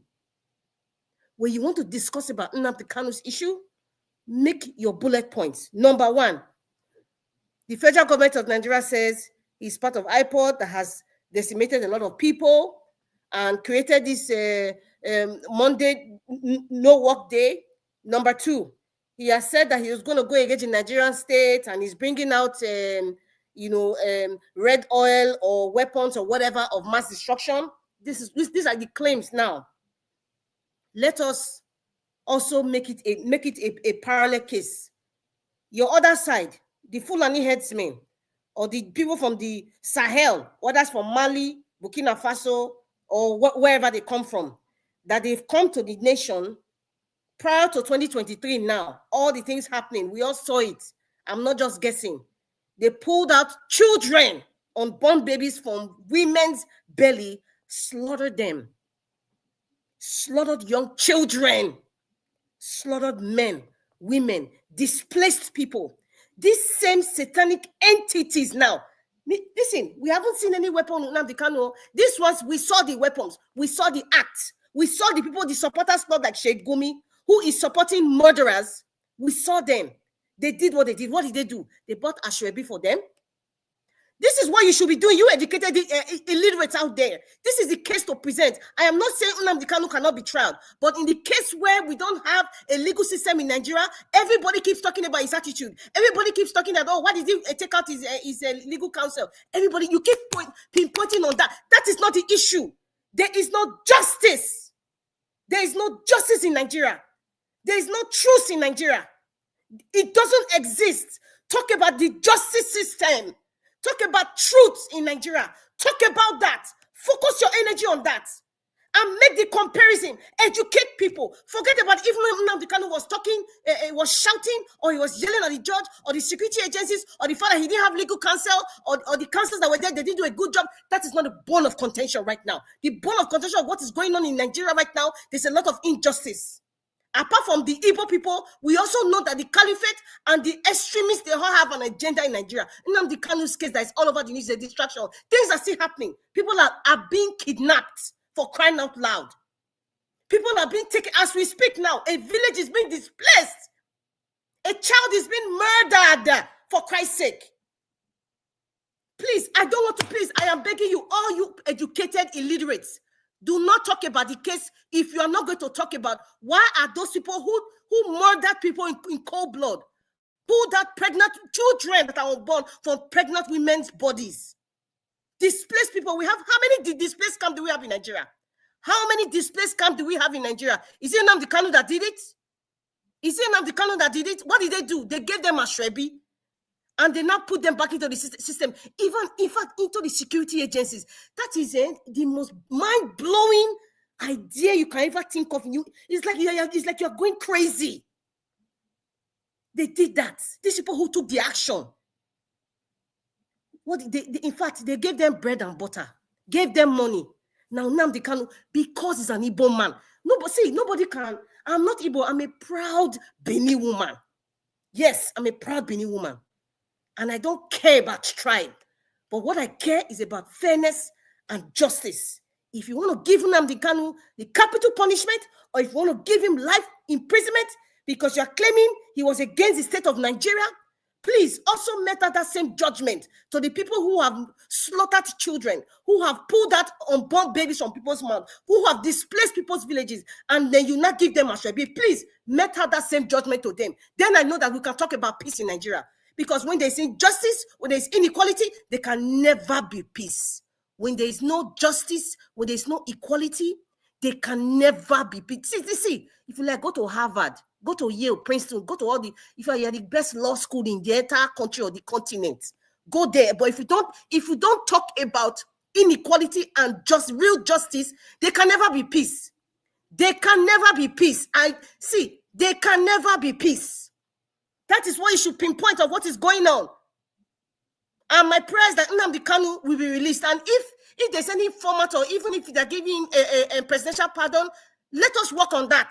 If people say that there's a law in Nigeria, you and I know it doesn't exist. So let us not even talk about how he didn't have a lawyer. Let's not talk about how he was shouting. Because if you were in that position, you will have done worse. Enough is enough. They've dragged this man in, too much. They've dragged him too much. And because he's an Igbo man. If it was a Bini man that was doing what Nnamdi Kanu is doing, he will not be treated this way. I'm a Bini woman, I'm telling you. If he was a Bini man that was doing what Nnamdi Kanu is doing, he will not be treated this way. But because he's an Igbo man, I don't know why this hatred of Igbo, it has not even served our country, for Christ's sake. The hatred of an Igbo man, how has it buttered our bread? How has it increased the quality of life Nigerians have today? Nothing. The rich are getting richer. The people destroying the country are destroying it further. We are pinpointing on, I don't like Igbo man. An Igbo man can never rule. That is rubbish. That is a terrible thing from the pit of hell to even think about. Listen, I told you there are two ways. There are two ways of waking somebody up. There are two ways. One is you will party the person and say, Rita, wake up. The next one is to yell at Rita. She will open her eyes and wake up. Nigeria right now, we don't want the partying. We want the yelling. And I'm very proud of Nnamdi Kanu. And if you look at his wife's face, that woman is going through a lot. That woman is going through a lot. If that was your sister, I'm not even being sentimental. In fact, I won't betide anybody to tell me that I'm being emotional right now, because I'm not being emotional. I am not being emotional. I am not being emotional. We have gone past that stage of being civil, because the people who are oppressing us, they are not civil, they are brutal and they are wicked. And we have to deal with this matter with the same energy. Tell people the truth. Educated illiterates. Stop bringing the case of Nnamdi Kanu did not have a lawyer, or the fact that he was shouting. Talk about justice, talk about equal justice, talk about equity, talk about that. Then we start talking about peace in Nigeria. Nigeria will know no peace until this. And do you know what? Nnamdi Kanu is a hindrance to the truth that Nigerians need to hear. He is a hindrance to the truth that Nigerians need to hear. The truth that has been suppressed by the caliphate, the truth that has been suppressed by Britain and other countries that we don't know about, it has been suppressed. And they know. Listen, it's not just the fact that the Igbo people are not supporting him, or we did not see any Igbo person come to shout, oh, free Nnamdi Kanu. In fact, that narrative, man, we should stop there. Just stop it right there. Stop it right there. Leave the Igbo elites. Leave the Igbo people right now. This is Nigeria. We're talking about Nigeria right now. And the case study right now is Nnamdi Kanu. We're talking about Nigeria, because this injustice, it happens in the workplace. It happens in NYSC camp. It happens even when it comes to persecution. It happens it happens. The people, a specific tribe, Fulani specifically, or even if your person is Kanuri or from the north, or somebody has some connection to the Northern Caliphate or something, or the fact that the person is a Muslim, they are treated differently. Do you know what goes on in NYSC camp? The Muslims are different from the Christians. I'm talking about male and female. Do you know what goes on in there? Then you know that Nigeria is not a country. Do you know what goes on in there? Even our educational system, JAM. What is the JAM rate of being a lawyer in Sokoto? What is the JAM score of being a lawyer in Edo State? Do you think it's the same? Is that a country? What the hell? I'm sick and tired of these educated illiterates coming out to talk on different social media platforms, lawyers or whatever, or people that they think that they understand what is happening just because they're safe where they are. Let us be true to ourselves. Nigerians, we are selfish people. We are self-centered people. We have this lackluster behavior and attitude towards a topic, because somehow it doesn't affect you directly. Yes, it doesn't affect you directly. So you may just make a journal like, oh, well, you know, he shouldn't have spoken that way, or he should have had a lawyer. They didn't handle the case well. Like, man, that is BS, man. That's BS. That's BS talk, because it's not affecting you. Nigerians are selfish. Nigerians are greedy. And the way, and this stems from how Nigeria has been run for so many years. Nigerians love to intimidate. Nigerians love to hate somebody. They love to, and because even if the person is doing something right, just because he's an Igbo man, whatever he says is not correct. Just look at what that guy was talking about. He's saying that Nnamdi Kanu said the people from Ondo State, the people from Ondo State are they're Igbos, they're indigenous there. Hello, thank you. You played Dele Momodu's video, Mr. Elvis, because he stated it there, and even Dele Faretimi asked him, "Are you saying people that are indigenous are Igbo that in Ondo State?" He said no. He corrected him and said it is the Ijaw. They have Ijaws that are indigenous in Ondo State. That's what he said. Now tell me why these idiots from this Tinubu channel are making a mockery and lie about what Nnamdi Kanu said. Because Nigerians have been so used to believing that this media is terrible, and that is why I'm yelling like this. That's why Nnamdi Kanu is yelling. We need to start yelling and stop. Forget the decorum. Decorum not help us. How did decorum help us? How has it served us now? How has the hatred of the Igbos served us now, Nigerians? Has it served you well? Why are we in diaspora? Why are we living there? Why are most of you packing your family, your children and wife, your siblings? Why are you packing all of them away? Why are you packing them away? Nigeria is a good country to live in, but it has been damaged for decades. It has been damaged for decades. We're getting to the peak. We are getting to the peak. And you know what? One case can bring a hydra of cases. Nnamdi Kanu's case is going to bring a hydra of cases, of things that are related to what Nnamdi Kanu has been saying. It's not just about Biafra land. It's not just about agitation for Biafra. It's not. It's beyond that now. Because there's killing. They see justice in the nation. Look at that man from Adamawa State, a farmer from in Adamawa State, a Christian farmer from Adamawa State. He was defending himself because a Fulani man brought his cattle and were eating his crops. Who does that? The Fulani man brought a knife, wanted to kill him. He defended himself. The Fulani man was taken down. Guess what? That man is sentenced to death in Nigeria because he defended himself. But the ones who are pulling out unborn babies, they are giving us Rebi. Hello, is this about Nnamdi Kanu? Is there justice in this town? That is a so-called court. That is a court of law. At least in our laws, we have something to do with self-defense that he put into death sentence. Because the caliphate has directed that judge. That is the judgment to give that guy. What are we talking about here? Educated illiterates. Please think deeper. No, just don't look at the surface. It's more than what we are seeing. It's annoying. That is why I'm yelling. It's really annoying. Let us stop being educated illiterates, especially people from the South, especially the people from the South. They're the worst of all. They're the worst of all. So stand for the truth is so hard because you know what? We are selfish and we are wicked. We are selfish and we are wicked and we don't like to hear the truth. Because when the truth is spoken, you suddenly have a side. You suddenly have an opinion because you don't like the truth. Kwame Ture said, when you talk about peace, that word peace that is created by the white man or by your oppressors, they will tell you, we'll have we'll Islamize Nigeria. That's when there'll be peace. But guess what? Within that peace, this is what an example of what he was talking about when it comes to segregation in the United States. He said within that word peace that you think is peace, there's no liberation. And any oppressor cries, what they really want is liberation. Within that so-called peace, there's some subtle injustice embedded in the peace that you are talking about. That peace that your oppressor is talking about, there's injustice in that peace. The peace that they think that, especially people from the North, they're all celebrating online. I'm seeing them. They're all celebrating, but they're killing their brothers and sisters there. They're killing their children. I feel sorry for them. They're all happy. I've seen a lot of pictures of Muslim women and men. They're happy about Nnamdi Kanu. I feel sorry for them. Because when Nigeria divides, if Nigeria decides to divide, they will face it. And these same people, they better not come and ask for help. They better not come out. When there's injustice embedded in peace, they can never, ever be peace. Just forget it. Just forget it. When there's no equality and there's no real justice in any, even in your family, even within your family, there's no justice. There's no equality. Your children will be scattered.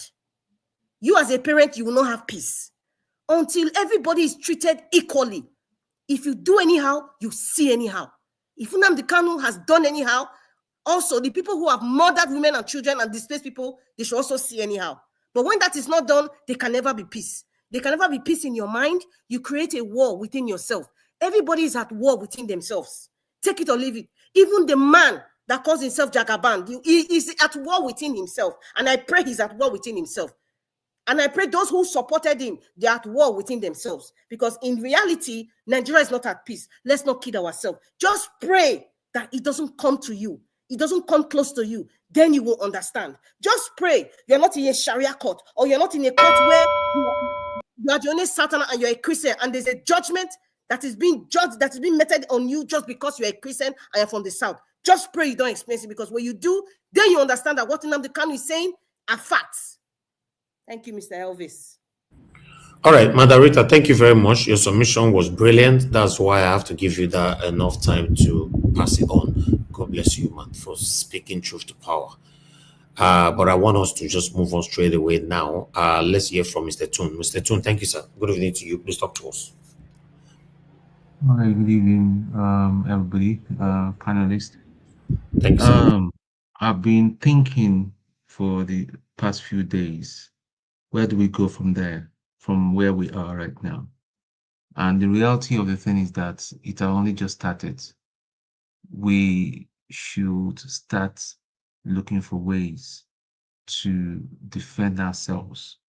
If you rely on the government, you rely on your governor, you're wasting your time. Or you're relying on the police or the army, you're wasting your time. Especially those of us that are living in Nigeria, you should find a way of defending yourself. These governments cannot do it. Even subsequent government, I don't think they can do it. If a serving general can openly, hand on chest, say that Boko Haram can be forgiven, even though he has even fired his um, soldiers in the past, can be forgiven, can even become president. That guy, do you think he's stupid? He's not stupid. What does that tell you? He belongs to that fraternity. He belongs to the fraternity that knows what is happening, that supports, they're behind all this insecurity that is going on. It's just as simple as that. You don't need a prophet or soothsayer to tell you who he is. Is it not a worry that a major general is for terrorists? Everybody keeps saying Gumi, Gumi. Gumi is just a face that we know.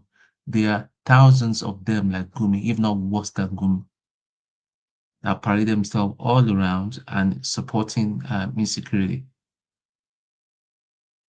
No. Let's go to the north. I understand that the mining that they are doing right now, there's a lot of, it's not just about mining, it's mining for mining for whatever they're mining. Those monies that are being gotten, some of the money go to the so-called bandits that I call them terrorists anyway, and that is how they are able to procure sophisticated weapons. The army does not have. How can you ask me to go for an operation and I do not even have enough rounds to engage the enemy? And when the enemy engages you, all you have to do is just pray God that you don't get caught out and all that. You just scamper. Everybody will scatter because there's not enough rounds that you have in your rifle. You don't even have a proper rifle. The other day, I saw a video of a terrorist. Do you know what he had? An anti-aircraft automatic weapon. That anti-aircraft automatic weapon, let me give you an example. It might be gory, my explanation. That thing hits you, your body will go into several pieces. That is, and yet we're going into war with a AK-47 and all sort of thing. The best we can have is GPNG, which is a form of a machine gun. But are there rounds? Do we have enough rounds? No. So, my brothers, we better start finding a way of or defending ourselves, defending our community. As we defend ourselves and all that, it's not the time for us to start abusing each other.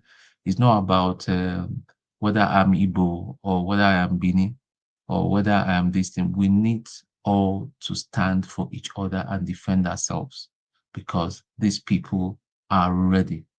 They're all hiding in our communities. And this is to the people in Nigeria and Mr. Elvis that is still in Nigeria. You better start buying food and be keeping because I've been hearing some little things that is about to go down.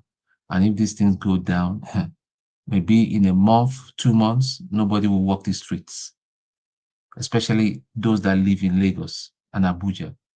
It's not going to be just any other riot or anything and all that. Bandits now are going to come out. They are now going to come out and all that. Even soldiers, some soldiers even will remove their clothes and police and run. That is what is about to go down. And it's going to happen. You know, so it's just a shame. The only thing we should be people that have access to the American president, to the lawmakers, let them keep appealing for for Trump to do something military-wise. That's the only thing that can push these people back a bit and start mentioning names, because they know the people, they know the people in governments, high-ranking government officials that are all in support of this thing. Let them start publishing names, and then we'll see what we can do. Maybe America will decide to even arrest some people and take them back to America for crimes against humanity, because this is just crimes it's just an organized, orchestrated crime against humanity. You know, we don't have a military. I'm sorry, it's not the kind of military that I know back then. The standard is falling every day. The moral is just at its lowest point. People will run away. The soldiers will come a time, even if I started, they'll run away, you know. So we're in trouble. You don't know even whether your colleague is a member of the Boko Haram or a Boko Haram sympathizer. So you even be checking what you even say during your discussion. That is the position we found ourselves. Tinubu himself, I don't know, because he is ready. But listen, a day will come, they will attempt to shoot down his aircraft. That is when he will know that he's, my God, what have I done to myself? Because he thinks, see, all these things is all laced with tribal sentiments and all that. It's all laced with tribal sentiments. Igbo carried a gun. He showed it. Guns were found in his house when they went to arrest him, and he ran. When they invaded Nnamdi Kanu's enclave, his village and all that, did they show us that they found even a pistol, talk less of rifles there? None were found. So why treat him as if he had killed anybody? Had anybody come out and say that he has killed anybody or he has taken any life? Nobody. You know, so the gentleman that spoke first, that was saying that Nnamdi Kanu was insulting the judge, was insulting the judge, that he sacked his lawyers. Oga, I don't know what you're thinking of. If you've been treated the way Nnamdi Kanu has been treated, and and you've been locked up for no just reason, you will act irrationally. It is just natural. When a man has been, see, even if you're a coward even, that you're pushed and pushed and pushed, and right now they pushed his back to the wall, you will react. You will talk the way Nnamdi Kanu. Nnamdi Kanu is speaking out of annoyance and frustration. He knows that man is loaded with information. He knows what is going on. And that is why when it comes out the way is coming out. And I agree. I totally agree with him. That's the only language these people understand. But how many of us are courageous enough to speak in that vein? No. Everyone is afraid to die. But are we even living? What kind of life will you live? You'll be living as if you're dead. No light, no water, no security. That's not life. So is it not better that some of us buy during this struggle, and then we can have a life for us and possibly for the generation to come? So guys, so what I'm just going to say is we had better start defending ourselves, because it's going to go down very, very soon. Thank you. All right, Ogatun, thank you very much for your submission. Although I'm not in support for anybody to be rude to judge, you know, in that aspect, because I believe, okay, let's go back to 2022-2023 election. You guys remember that, because we all will always say, oh, eyes on judiciary, oh, eyes on judiciary, when they were passing their judgments. You see what they do to us? Because they said we were rude, we insulted them, Nigerians were doing this and all that. They passed judgment anyhow on Peter Obi until tomorrow nothing happens. Regardless of that, I believe that judge passed that judgment based on the way Nnamdi Kanu talked to him. But as long as there's option to go to Supreme Court, I believe it will be nice this time. So if anybody is close to Nnamdi Kanu, the only advice that I have this time is that in case it goes to Supreme Court, it should just be quiet and allow them to pass judgment rather than tackling the judge. That's my take, on that. But let's hear from Mr. Alabo. Thank you, sir. I guess you are ready to speak now. Okay, Mr. Alabo, you are not there. I just need to move on. Mr. Stephanie, please talk to us. Final submission, 2 minutes. Yeah, I heard what Sister Rita said, and what the other of my brother said is this. Listen, guys, when you are in a court of law, let's forget whether the law is working or not. Within that 4 walls that make up that place called a court of law, the judge sitting on that very particular seat becomes a god. He has the power to life and to death. That's what we must know. That's what the law says. Doesn't matter whether the law is being bent to favor who or not to favor who. When you are within that circumference and you know the intent and the intention of these people, what you need to do, just like Bradley said now, you just take it cool. You have an alternative for submission. If I know they're going to sentence me to death for a crime I did not commit, I will keep quiet and be able to assimilate all that they have said.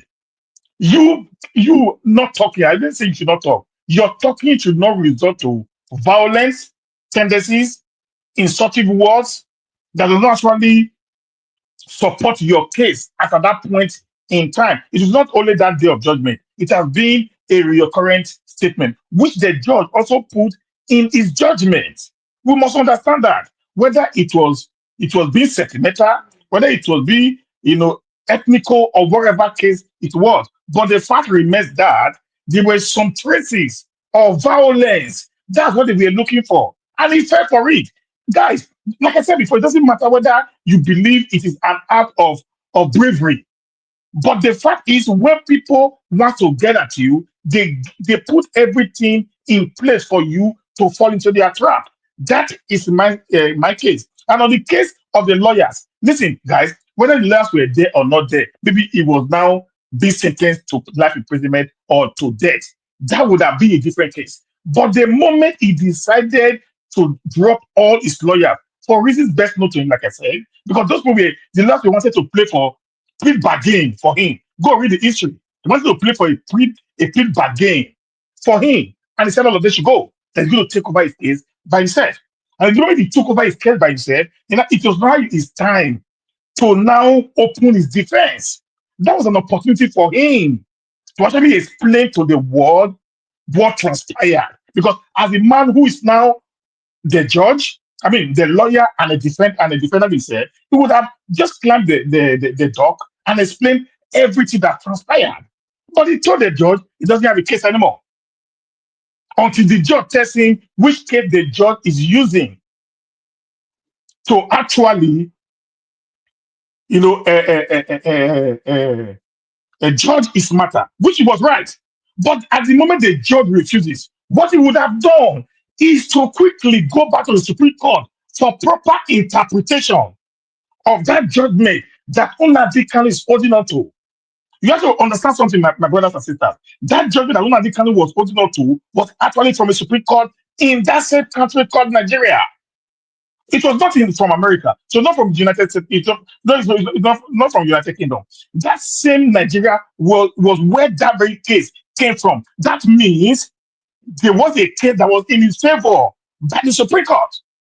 He would have just said, okay, since this might judging me, let my lawyer make an additional appeal to the Supreme Court for proper interpretation of that case, which was in his favor.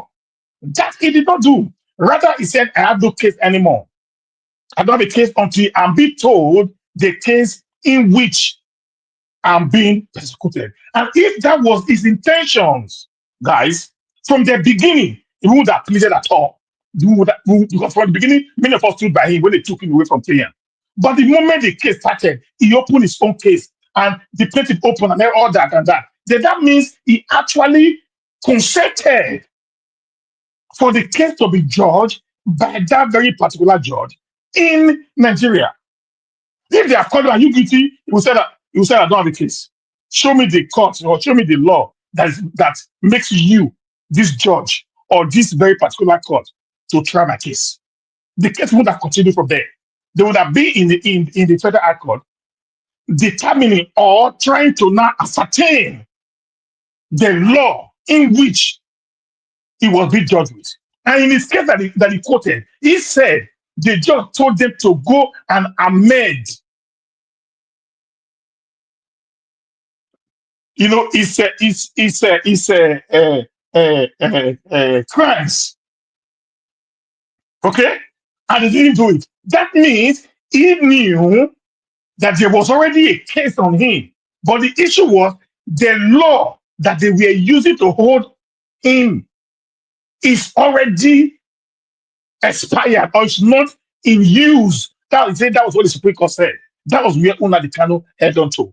That's not supposed to have been a case that Nnamdi Kanu was supposed to be interpreting. It would have gone back to the judge, to the Supreme Court for proper interpretation, which would have been sent to this very particular judge to not tell him this is the case. Since this one refused to do A and B, this is the result. That is the truth of the matter there. Listen, my brother. Now we might be angry. Yes, we are not happy over what happened. We might be angry the way and manner it was being treated. But that does not, stop the fact that character sometimes matters a lot when you are within the premises of the court. That is called contempt of court. It happens in America many times. When you are in court, you are shouting at the judge can ask the police there to go and lock you up. Yeah, nobody can say it's not happening. Yeah, put on the bike. You can't I can see someone telling you on the comment section that you are very wrong, that the decision of the court was injustice. What's your take on that? That is listen now. What is injustice?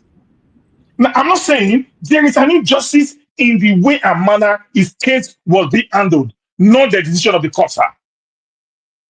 The injustice in the case is as a result of just what Sister Rita said. There is two ways of Nigerian law, which I'm not too happy over. Okay, Nnamdi Kanu was being tried, whereby other from the north, like the one that did the Yaya bomb blast and all those ones, were being pardoned, which is wrong. If Nnamdi Kanu is a terrorist, according to Buhari, and also those people in the north should also be treated the same way Nnamdi Kanu is being treated. So that is the injustice where I am engaged. Treat Nnamdi Kanu the same way, the way you treat others. If you give them pardon, give Nnamdi Kanu pardon. Like I said before, listen, in the north or in the west, with Sunday Bao and the others, there are people were at the forefront clamoring for the release of these people. Listen, my brother, when a man is being picked up, the government try to test the waters. Totally know the people who are actually behind him. How many people are actually in support of what he's doing? That will determine. It's a determined force on what the government will do to anybody all over the world. This is the truth. When Igbao was arrested, you see the Yorubas standing up for him. When any of these terrorists in the north is being picked up, you see the likes of Gume and many other big men within the northern states standing up for them. But when Nnamdi Kanu happened, no Igbo man stood up for him. Everybody was running away from him. And what the guy was doing was for the benefit of the people. Some people must sit down and tell ourselves the truth. When your heart fails you, you are gone, sir. There is nothing else you can do. Because when your heart really around you, that's where other people will put their support behind you. Who is going to support you when your heart have refused totally to give you that support that you actually needed, which you never got? I want to say something here right now. If you go to the Southeast, there is peace. This supposed to be, an opera in the Southeast. The moment Nnamdi Kanu was sentenced to life imprisonment, do you think if Nnamdi Kanu was from the north, that they said you are not hereby sentenced to life imprisonment, that you will not erupt in violence? What are we talking about? They were waiting, nothing happens. That shows to them, to the government and those people who are the plan, the government is these people is not even in support of what it's doing. And they would treat him anyhow. They took him to Sokoto now. Do you think they will carry a Boko Haram matter to the east to go and lock up? Because the way the people of the southeast, the elite in the southeast, actually treated him. That's why the case is like this, my brother. Listen, I don't like the way Amana he was being treated, but the truth of the matter must be said. And this is the only way we as a people can be able to get to that level or to that stage we want to get to. There is settlement in Nigeria. They hate us as a people, prices will be served. Because the North and the Fulani, just like the other my brother said, and the one that is ruling today. But despite that, we as a people here must be united if we want to actually fight, what is coming for us. Thank you, guys. Hold on. I have somebody on the phone. Mr. Jonathan is here with us. Mr. Jonathan, thanks for calling in, sir. Please, I would like you to talk to us. Good evening to you. Mr. Jonathan, you are not talking. Hello, Mr. Elvis. Yes, sir. Talk to us. Good evening to you, sir. Thank you. Thank you very much for picking my call. I greet you. I greet all the panelists there. See, this guy that is talking, I listening to him, Mr. Steven. You are wrong. I don't know where you are. You are not on this platform. It would have been much easier for me to juxtapose your position if I had previously know your mindset on this case. I've never, on this Nigerian platform, at least for the past 5 months, I stand to be corrected on that when this case was going on. I would have been able to. Mr. Nnamdi Kanu went to the Supreme Court before this final judgment, just like what they did in Rivers State. The Supreme Court refused to hear the case until it becomes an academic matter. The same thing with Nnamdi Kanu. Now, the case is pending there for the Supreme Court for them to interpret. That's why I said, where were you 2, 3, 4, 5, 6 weeks ago on this platform? It will have been much easier for us to juxtapose your position now. Now, I don't know. You are completely wrong. I must tell you that. Where you can camouflage. What I'm seeing here is just someone who is very happy with the judgment. Any other thing you are saying, I really can't place it. That's 1. 2, you are talking again in its entirety as if Nigeria is a normal country. I don't know the space or the planet where you are. I can't understand it. As if Nigeria is a normal country. As if the judiciary is normal. As if it is. I don't know your mindset. So I would just urge people to disregard everything that was said. It's totally wrong. There is no time for me to, adequate time to respond line by line to everything that was said. All I would just say at this 2 points. 1, Nnamdi Kanu went to Supreme Court. It has now been rendered an academic matter now because judgment has been made.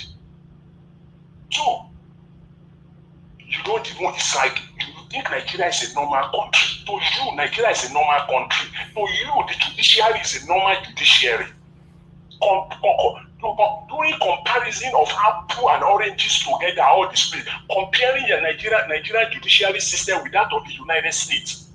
All right. When people are so mischievous and disingenuous, they start comparing Nigeria judiciary system with United States judiciary system. For crying out loud. You are wrong. Okay. The judgment, as far as I'm concerned, was wrong. It's total injustice, period. In addition to that, the judgment was wrong. Okay, thank you. Thank you, Mr. I'll Jonathan. leave it there, Mr. Elvis. Thank you very much. Thank you, sir. Thank you. Okay. Mr. Elvis, I would have liked to respond a little bit to the man that just called. Quick, 1 minute, please. Yeah, listen, sir. You if you say that I'm wrong, then you don't actually understand what judiciary is all about. Whether Nigeria is a normal country or not, there is a judicial system. Whether it's functioning or not functioning, within that scope of that system, the man sitting there has the power to make decisions. That's one thing I'm trying to make everybody understand. He can tell us, like you just said now, not is in prison until the Court of Appeal takes or makes an alternative decision or judgment. That judgment stands. That is the truth of matter there. So it doesn't matter whether we are living in the Banana Republic or not. As far as there is already a system there, whether it is working perfectly well or not, whatever decision that they make at that point in time stands. So that is my point where I'm coming from. So we shouldn't like try to say, okay, Nigeria is not a normal country, then everybody should misbehave. If you misbehave, they can take us to jail. I'm going to take you to jail. Who is going to stop you? The law that is governing everybody living in that country or us who are Nigerians is within that very particular geographical location called Nigeria. That's the truth of the matter there. Okay. Thank you very much, Mr. Stephen, my brother. I appreciate you. Let's hear from Madam Rita. Madam Rita, your final 2 minutes. Yes, thank you very much, Mr. Elvis. I just want to say that I might have to step out maybe in the next 30 minutes because I have to go to a meeting. But no, that's why you are giving your final submission now, madam. But I have a feeling that Mr. Chimeze is here and Oduwa, so I have a feeling I might extend. But whatever. No, there's nothing to extend. I'm only giving them to 2 minutes. They came when I'm giving final submission. Okay, sir. So that's something. Yes, Mr. Stephen. I would say we are still going back to the educated illiteracy. I'm not insulting you, sir. You know, you're my friend. Even if you're not my friend, I will tell you the way I see it. With all due respect, what you just explained is what I call educated illiteracy. I will judge Nnamdi Kanu's case. I repeat, I will judge and explain Nnamdi Kanu's case on the opinion that Nigeria is not a normal country. I would not judge or explain the judgment meted out on Nnamdi Kanu like Nigeria is a normal country. Like as if, oh, this is the proper way to behave in a court. This is how you should talk to a judge. You should be kind of sort of what do you call it? You should be like someone that is self-serving, somebody who is I'm trying to look for the adjective now. You know, someone that is meek and just want to follow the law. Everything is peaches and cream, and there's somebody who is subordinate, you know, to the law and the environment or the judge. That is BS, man. That's BS. I will not judge Nnamdi Kanu's case like Nigeria is a normal country. And that is my position. And that should be every single person's position. And that should be every single person who is educated. That should be your position. Because decorum so far has not helped us. Yes, 2023 presidential election, decorum did not help us. But the recalcitrant Supreme Court judges, just like what's the name of that justice, former Rivers State governor's wife, Odili. Okay, 2 minutes is up. The way she spoke to us was rude. Mr. Elvis, this is not, I'm sorry, because I'm really, really angry. I'm angry because I'm tired of people should start talking now. Forget about Nigeria is not a normal country. I don't know how I should scream it. I don't know if I can speak French, Italian, you know, I don't know which other language, Swahili, for you people to understand. Nigeria is not a normal country. This same Justice Omotosho is not somebody to be respected. Nnamdi Kanu knows that is a useless judge. It's the same person that said there should be he supported the state of emergency in Rivers State. Is that normal? Is that part of the law? There is the same judge that should respect because of the useless Nigerian constitution or how to behave in court. Madam Rita. No. I would not. Please. Let me allow anybody to behave. Madam Rita, Mr. Elvis, I'm sorry. I'm very upset because we have gone past being very nice and love you. We have gone past that right now. All right. We have gone past that right now. Thank you, ma. Thank you, ma. Thank you, Madam Rita. Thank you very much. Madam Rita, only just say, Mr. Elvis, sorry, sir. Yeah. Regarding my state, only just a follow through is the one that started the problem we can use to destroy my state too. And it will never be well without Omotosho. Both his generation with him. Just imagine. Is that somebody to respect? Is that a judge? I beg. Okay. Thank you. God bless you all. I appreciate every one of you right there. Mr. Alabo, are you ready to speak now? I don't like calling people and I kept muted. So I'm with you. Sorry about that. I attend to me. You know, say my baby day fresh. Okay. Are you ready to speak now? Yeah. Let me speak. Thank you, sir. You have only 5 minutes. 5 minutes because I'm rounding up now. No problem. This sacrifice is for my little daughter. Yeah, I take it. Oh, thank you, good evening, sir, for coming out today, seeing the problem happening in Nigeria. Well, however, who wants to come and deceive people. What I'm happy is that most people on this platform, we are not gullible. We are not illiterate. We are not fools. We research, we read, we understand. So nobody can come here to deceive our listeners. Nobody can come here to come and lie. We line up and we will debunk every false news narrative you bring in here. No matter anything you want to say. Like my brother, Dr. Sian, will always say, you can't put something on nothing. As far as the foundation, the beginning of it is wrong, there is no way you can put anything on it to correct that mistake you've made. You cannot kidnap somebody. That is why today we are suffering. You have to get visa to travel to UK. It wasn't like that until Buhari went to kidnap somebody from UK. And the people say, how can you come and kidnap people from our country? You would have just written to us, you need this person to come and answer questions. And simple, we'll transfer, we'll discuss, do every necessary thing, and do that. But because of that, the people begin to put measures and say, no, we cannot give these people free access. If they can do this kind of thing, who knows what they have done? You went to Kenya and kidnapped somebody. That is already is a criminal against the Nigerian government, and they should bury their face in shame.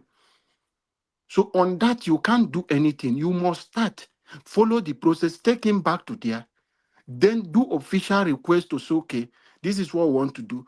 You will do that process. The government, it's either the UK government will release to you, or the Kenya government will do that way.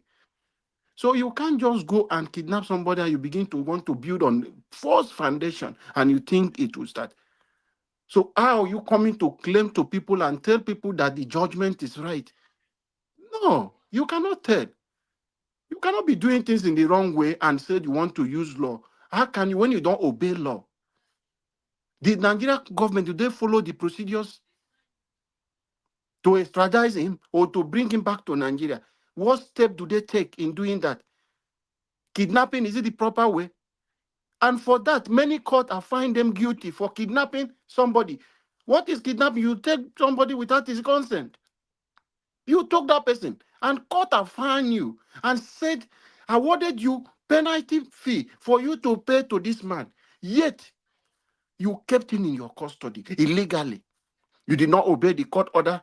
Is it the one from the West African court? Is it the one from the Umuaya? You will say that one is from his village. So you will know it was compromised. That is why, because you know yourself, you will say this.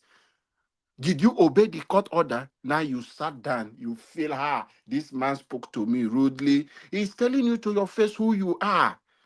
Go and check the net worth of a judge. Check the salary of a judge. For his years he has worked. This man was called into the Nigeria, a high court in 2015, 14 or 15, if I'm not mistaken. So he has served under that office as he has worked with the welcome in, is it that 2014 or 2015? This is 2014 to 2025 today. That is about 10 years plus. So did he make those millions of dollars within that period? And how did he get those money? What business? Go and check. Justice Omotosho, any company that has linked to him or business that he got involved to make him so rich because of corruption. Everything you want to hear, is it about Rivers State? It's only him that work for Nyesom Wike and one other person. Every time, as party order, they cause confusion in Rivers State and across using him destroying PDP. Just this one man. The question you ask, how did he get that job? Politicians recommend them, they put them there. That is why the system is corrupt. They have taken over the system. Today we are suffering in Nigeria because we have set of people call themselves Fulanis. They have taken over the military, the security arms of Nigeria. That is why you ask yourself question, why is the national security advisor is a Fulani? The two ministers, both one of the state, is Fulanis. They always want to cover the security. That is why they can command and manipulate, guide people to do every dirty business And they will be giving counter order to the one that you, that is innocent person, who think you are working for Nigerian military. But people have infiltrated that. A military that a Gumi who is supporting bandit, his son today is a military, and a lot of them are in military. How do you think our security system is not compromised? The people have the ideology, they have agenda, they have reason for doing all these things. So Nigeria is fucked up. We need to start speaking up. Continue to keep quiet. Think you are in Lagos. Think you are in River State. Think you are in Akwa Ibom. Think you are in Calabar. It will get to you. It's in a second. I continue to recommend people to go and read how they took over Turkey, how they took over Iran, how these people took over the jihadists, how they took over Syria. Go and read and see. It won't take a long time. They're already there. They're almost there. They have told you, the federal government, your own government came to tell you that Muslims are more than Christian. How do they get the statistics? They are telling you that we want to Islamize. We are almost there. So majority is Muslim. So Nigeria does not belong to you. So nobody should come here and deceive Nigerians. We have to wake up and take the bone by the horn. All right. Thank you, Mr. Niger. Thank you, Mr. Alamo. God bless you, sir. Okay, let's hear from Mr. Odowa. Thank you, sir. I can give you 5 minutes as well. Talk to us, sir. Good evening to you. Okay, good evening, Najawash. Good evening, everyone, the panel, Momi Diaspora, and commenters, listeners, and viewers on the past cycle. Good evening to everyone. Mr. Najawash, thank you, but I want to say something that is not true. You said it was because of the way we say on judiciary, that was the reason no, that is proper. No, let me not use the word, but that is not true at all. Where it was that enabled judiciary. What's not true? Sorry, I missed that. You said that that is the reason they did not give us our justice in the court. They first say we disrespect them, and they slap us. That is not true. That is not true. Okay, they're not slapped at that time. Okay, not first. They said that can they go to the street, go to the market and look for evidence? So it is not because we tell them. It is because that is the devil they are, and that is who they want to be. Because the real truth is, evil are the one occupying the space of leadership. Whether in those who claim to be educated, who claim to be a civil servant or whatever positions, the evil people are the one who occupy space of leadership. That is the reason the country died of mentality. Then they now influence themselves with the disaster mentalities. That is why today everywhere is full of disasters. So what are the lecturer that will tell the student to come and see her in the office or to come and see him in the office before they can pass the exam? Is it because they did not pay the lecturer? No. So evil, or the bankers, evil have occupied office. Let me correct my brother who said that the judge has the right, or doesn't. You are right. The judge has right to take decision. But if the law was what made the judge a judge, so he will understand what is called law if the judge is not evil. The truth is, the Supreme Court and the High Court, which court is the highest? Is it not the Supreme Court that says the highest?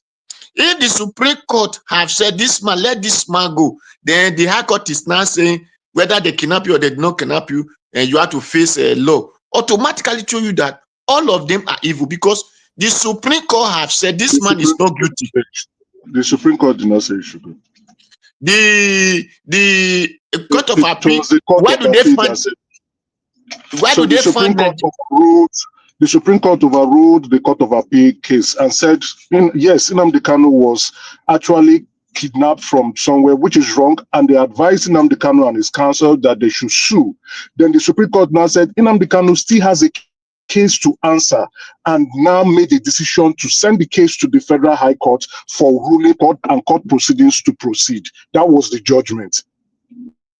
Then, and if the Supreme whatever court that is claiming Nnamdi Kanu to be terrorist, those things that has been happening in Nigeria since before ESN was formed, where all those courts, are they blind? Are they not living in this country? How many of them that the what's so-called disaster SS or the police or the soldiers have bring to court, and the court have been judging them for people to see the way they call una the Kanu terrorist? Or do they not understand the meaning of terrorists? A man who carries something and threaten the other. The people threaten military, who threaten Air Force, who carry machine gun, who go to schools and pass schools children or students, whatever you call them. The court did not bring any of them to call them terrorists. So the thing is, you are living in the hand of the wicked people. A man who left his own Sokoto to my state to come and fight my people, you did not call them terrorists. The police or the SS, whatever, the disaster SS, did not bring any of them to court. Then me, that now call my people to defend ourselves, you say we are the one instigating violence. You say we are the one that is terrorists. So automatically tell you that both my people that support them, that did not want to fight, defend my own people, they are all demons. Because if not, that is where I know people we said Una the Kanu was using violence, it is up to this. Yes, you mean that you see so. I know when those things were happening, I was not even really happy that some words. But at times when I see before he used those words, the wake up call, we were crying and crying. Una the Kanu was a town crier that we're not of our, whether you call yourself a king, you call yourself a government representative, there no one decide to care about our people. So if a town crier were crying and nobody cared, then what did you expect him to resolve to? So that was just all. So that was why I always said Una the Kanu, whether it was the time of they say violence or they say peaceful, because when my people said it is the where animal enter bush, from that place you start looking, the hunter start looking for him. So that is, thank you, Mr. Najawash. Thank you, Mr. Odua. God bless you, sir. I appreciate you. Everybody has different perception over this whole argument and all that, but I'm listening, I'm learning at the same time. But I'd like to hear from the next person. Mr. Chimize, thank you, sir, for joining us. You have your 5 minutes. Good evening to you. Mr. Chimize, you are not there. Mr. Emeka, please talk to us. You have 5 minutes. Good evening to you, sir. Yeah, Mr. Elvis. Good evening, everyone. Good evening, Mr. Elvis. Good evening. No. We're late. Somebody else is talking. I'll come back to you. Please. I'll come back to you. Time. I don't have good evening. Yeah, good evening, everyone, and the fellow panelists. On this matter, I don't know you even come up on Sunday, so I just joined briefly, and I understand we are discussing about the same judgment. No, my brother, Mr. Elvis. I don't supposed to come on because the situation is too much. I just thought, okay, let's quickly talk on this briefly. It's all good. It's all good. It's good to have you anytime you're around. You know, it's not an easy job, and if you have other commitments, one would understand. Mr. Elvis, I sent you a couple of stuff, due to time, right? I just had to send you those things. I don't know if you had the time to look at it. It's also about, I think one of them was a video where a lawyer was analyzing the judgment of the sentencing of Nnamdi Kanu. Yeah, if you do have the time, just look at it. I would send more when I find the time. Time is very precious. There's been a lot of misinformation going on. There's been a lot of, then again, I also wanted to send you a PDF document on specific things because of some misinformation going around. I understand many of us are not lawyers, but as a matter of fact, we are still educated people. And then some of us who took a couple of law courses in colleges would know that there are specific things and procedural and court proceedings that has to be followed. Now, the first thing, we are trying to accuse a judge here. I am not trying to say the Honorable Justice Omotosho, whether he's corrupt or not. That's not me. That's if we have any allegations of corrupt practices, we can take it to law enforcement. We have the EFCC, who is responsible for any economic and financial crimes. You can put your allegations before them and let them go do some investigation. But if we don't have that, we can just say allegedly, right? And not accuse someone. It's the same thing. We work somewhere. When someone is accusing us on the job we do, I don't think it's going to be fair on our own person, regardless of the sentiments or the biases we may all have. Now, on the judgment itself, right? I know during the court proceedings, not the judgment, during the court proceedings, the judge begged Nnamdi Kanu 3 times, please enter into a defense plea. Nnamdi Kanu refused. Then, Mr. Elvis, I will also want to send you something, a tweet from Nnamdi Kanu's former lead counsel, who came out to say that Nnamdi Kanu's current lawyers misrepresented him and also gave him bad advice. He said it. He had to leave the case, and he handed over to this popular son, this Edo, I've forgotten his name. He left the case and he made his own opinion that the current Nnamdi Kanu's lawyers misrepresented him and gave him bad advice. And when Nnamdi Kanu is saying he wants to represent himself, and then he had the opportunity to enter into a defense plea, the judge asked him, enter into a defense plea 3 times, he refused. Now, when you don't enter into a defense plea, whatever you have been accused will be assumed. I want lawyers. I would want you to get a lawyer so that the lawyer can come and educate us here. I want lawyers who are practicing, not the one who just read law, to tell Nigerians, once you don't enter into a defense plea, everything that you have been accused is automatically found to be true and you are guilty. That is what Nnamdi Kanu did to himself. He shot himself in the foot. Then again, what is the judgment? Because Nnamdi Kanu was asking, what is the law you are charging me on?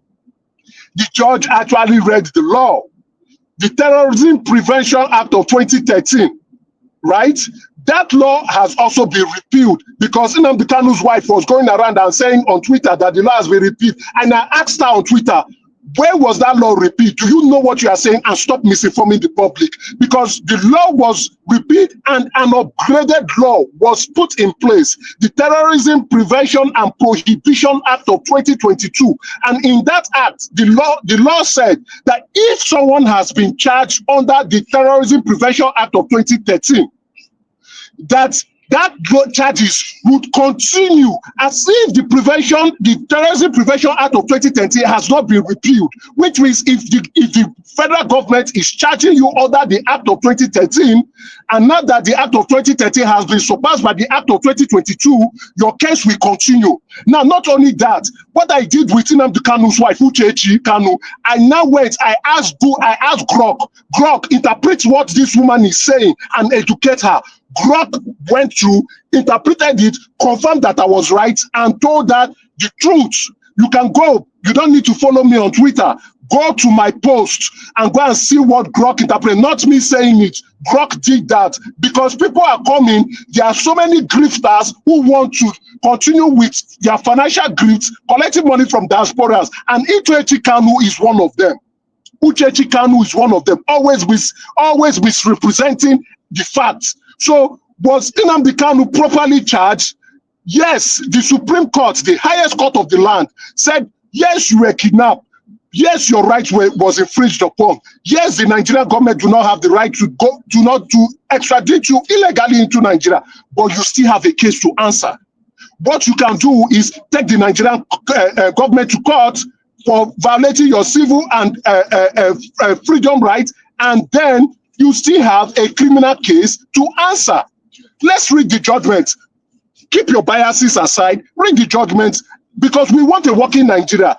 A working Nigeria means that we have laws that we must respect. You must respect the law if you want a working Nigeria. We can't pick and choose what we want based on the person that is affected and who is not affected. Now, on the sentencing, let me land on the sentencing. The maximum sentence is death. The maximum sentence is death. But the judge did not go to the maximum sentence. So you want him to be sentenced to death? No, not that. See, because I have read that act. I have read the act. I know what the maximum sentence is. My fear was because of what Nnamdi Kanu was doing in court, insulting the court, insulting the judge, pushing the security operative. I was afraid that the judge would get upset and give him the maximum sentence. But God was so kind. The judge was also kind. The judge also quoted the gospel. The judge is also a Christian. And he just said,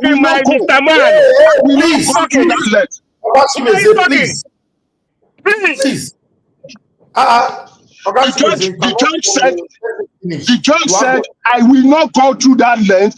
I will give you life imprisonment for charges 1, charges 2, charges 4, charges 5, and charges 7. Then for the broadcast, illegal broadcasting, unlicensed broadcast, they gave him 5 years. And for inciting violence and the rest, they gave him 20 years. Okay. So let's speak the truth. I will always speak the truth. What Niger Watch, please, anybody coming here should be coming with evidence to say what the evidence. If you want to dispute it, come with your evidence. I have sent to you. I'll put you on the backstage, please. Your minutes is over, please. Ogashim is a talk to us. Thank you very much. Good evening to you. You have 5 minutes. Niger Watch, Jare, thank you for all you do. I love you, my brother. About Mecca, now you know should read that and stop you. Thank you. Go ahead. I love you, my brother. I greet all the panelists, the good ones, because I see the bad egg here too. I love the one that's speaking the truth to the power. You know, Mama in Diaspora, I greet you for all you do, for standing for this platform every day by day. You see, Madam Rita, God will bless you. You see, sometimes when you talk like this, when you speak, I love the way you speak sometimes. You see, today, what you say, I love all what you say. Because I don't see the risk. Sometimes we will see road. We say it's bush. Let us enter bush. You see, you guys, and hold on. You guys said, hold on. You guys said in 2023, Peter Obi was so quiet. That's why they took his mandate from him. That you guys don't want someone that quiet that will come out from election. So many of you say it right here. You know. So now, why Kenneth Okonkwo left? It's because of the same thing. Because they don't want who? They don't want someone that will quiet. Let us do it this way. Let us go in quiet play. In a normal way or a quiet way, in a smooth way. See, if you are not radical, if you're not radical, you will not come to Nigeria politics. So, like what happened to Nnamdi Kanu, he won't blame that young man. He has suffered a lot. So if you are in his shoe, you will do the same. I'm telling you all that's criticizing him. All of you. If you're not in the shoe, you will do the same thing. How many times court already granted him bail? But they insist. They keep him there. And you guys will come out to say something that you all see what happened. No one that come from heaven or come from up. All of us is living on this earth. And you guys see what is going on. Tell me, did Nigeria have judiciary system?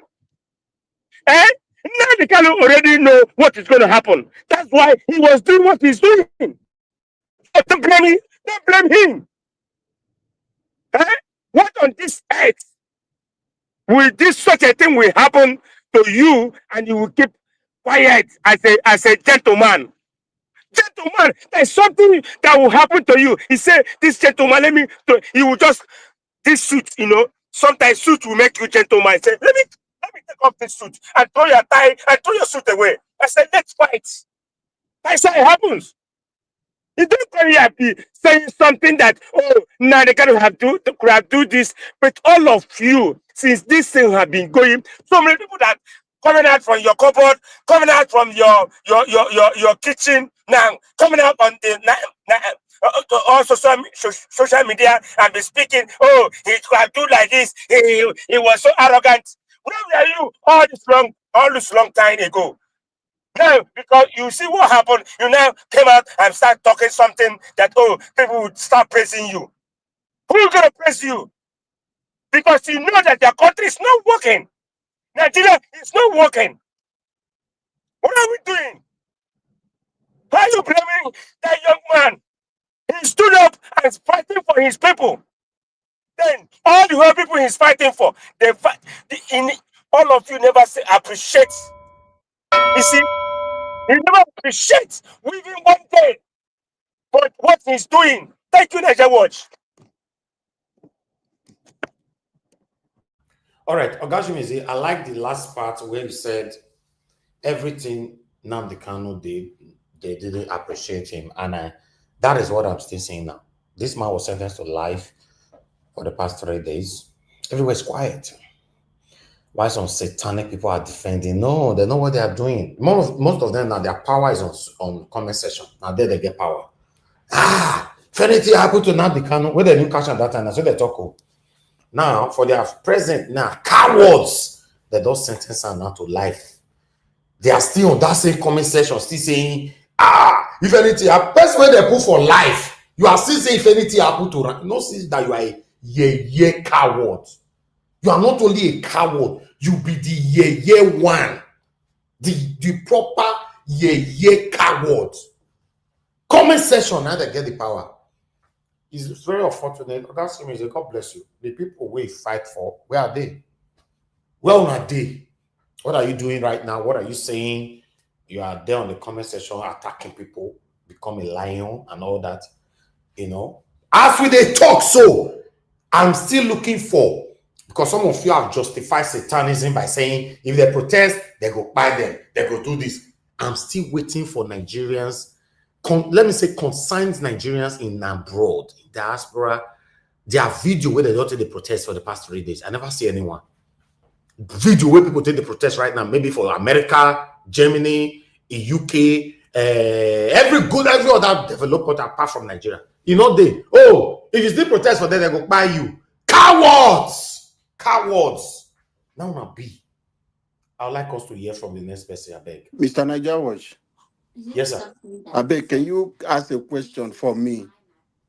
To Emeka, if in Canada where he's living, if it is citizen that goes to report people that they have a suspected money in their account, okay. Unfortunately, he might not have minutes to answer that. Because me, I not get minutes again. Because I don't like when they are talking. Where he has is a system. People are there who do those work.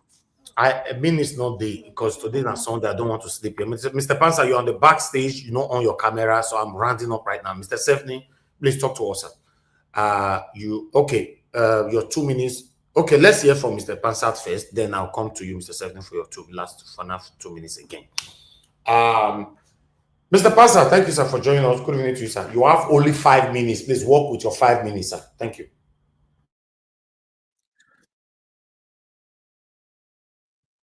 Okay, unfortunately, your network is bad. Today, Mr. Okay, it's good. I can hear you. Can you hear me? Now, yes. Okay. Sir. Go ahead. Yeah, my network is bad. So let me just go really fast before it's completely gone. So let me say that I don't know why everybody is up in a tizzy. The Nigerian judiciary is not trustworthy. It's not something you could put your head on, right? This is an inferior court. In the hierarchy of courts, this is just a trial court. It's not even an appellate court. Here in the United States, if somebody is tried and convicted and there is a death penalty case, it's an automatic appeal, whether the person wants it or not. Nnamdi Kanu was not going to get justice down there. We are the Biafrans. We've been through all this nonsense before, where they killed a lot of our people in the north. It takes a long time to make somebody, the whole nation, rise up and do what they're supposed to do. So, Mr. Elvis, particularly to you, what I want to say to you, yeah, you're right. We're a bunch of cowards, right? The whole entire African race is a bunch of cowards. But if you look at African history, we are the only ones. After much provocation, we got upset and we went to war. We went home. We said, everybody go home. I went to war. I will buy the Sadoana of Sokoto for this kind of nonsense. Yeah, okay, so maybe they're getting Nnamdi Kanu. So what? We could do it again. We just haven't been provoked enough to do, but make no mistake about it, Mr. Elvis. When we're provoked, we're going to take that country over, the whole thing. We've been through this before. They got lucky the last time. We're fighting their soldiers. Are we going to make that mistake again? No. Do they have that alliance they had before, which included you in Edo State, included other people, Yorubas? When the Igbos fought them before, Benue, the protagonist of the war was Gowon. His people are being killed right now like chicken. You think they're going to get that alliance again? Now we have the United States. So a judge, an inferior court, a superior court judge sentences Nnamdi Kanu. So what? We're supposed to go to war over that. Of course, if it's just me, I'll go. But we have a lot of reasonable Igbo people who are watching what's going on. That's who's going to fund the war. That's who's going to fight the war. They don't believe that it's a helpless situation. On this platform, we have a lot of people from Edo State speaking on behalf of the Igbos. A lot of Nigerians from Southwest, they refer to me, others speaking on behalf of injustice. So we're just not going to rush to war. Doesn't mean we're cowards. Because, Mr. Elvis, you go and you do the calculation. I'm challenging you today because you keep making that statement, right? Go and do your math. You're going to see that we could take that country over. Igbos can conquer that country in days, especially if you have somebody like the United States holding back Britain. The only thing, Nnamdi Kanu could not be captured without Britain. All these Janjaweeds, these Fulanis and Hausas in the north, do you think they could capture Nnamdi Kanu? Of course not. The only way they could do it is to have Britain drag him and take him over there to Kenya and all the stuff they're doing. They're not fighting for their citizen. Nnamdi Kanu is a British citizen. We're fighting Britain. They're Britain. Elvis, stop playing with Igbos because we're playing by the rules. We're not cowards to take on that country. We could capture you in a few days. Okay, Mr. Passat. Hey, they captured another country. They're gonna put him. They're gonna put him in Sokoto. They're gonna put him in jail. So what?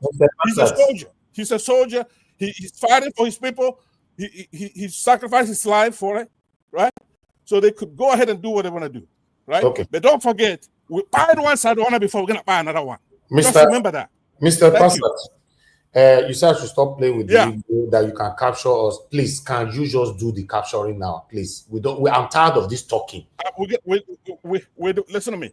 I refer you to history. We've been to your place that we captured it. History, that time they never bombed you. Can you do it? Listen to me. Yes, we can. We're coming. Okay, they do it now to fill up the Kanu now. All this of energy. It takes a while to get a nation to. You have to keep counting the provocations. Okay, do you want him to on this platform now? You have Yorubas, you have Edo people. A lot of people are making the right call, right? So why do we? Me, I'm not seeing it. I'm not seeing the right call people are making, but the man is dying. That's my concern. Well, I'll tell you.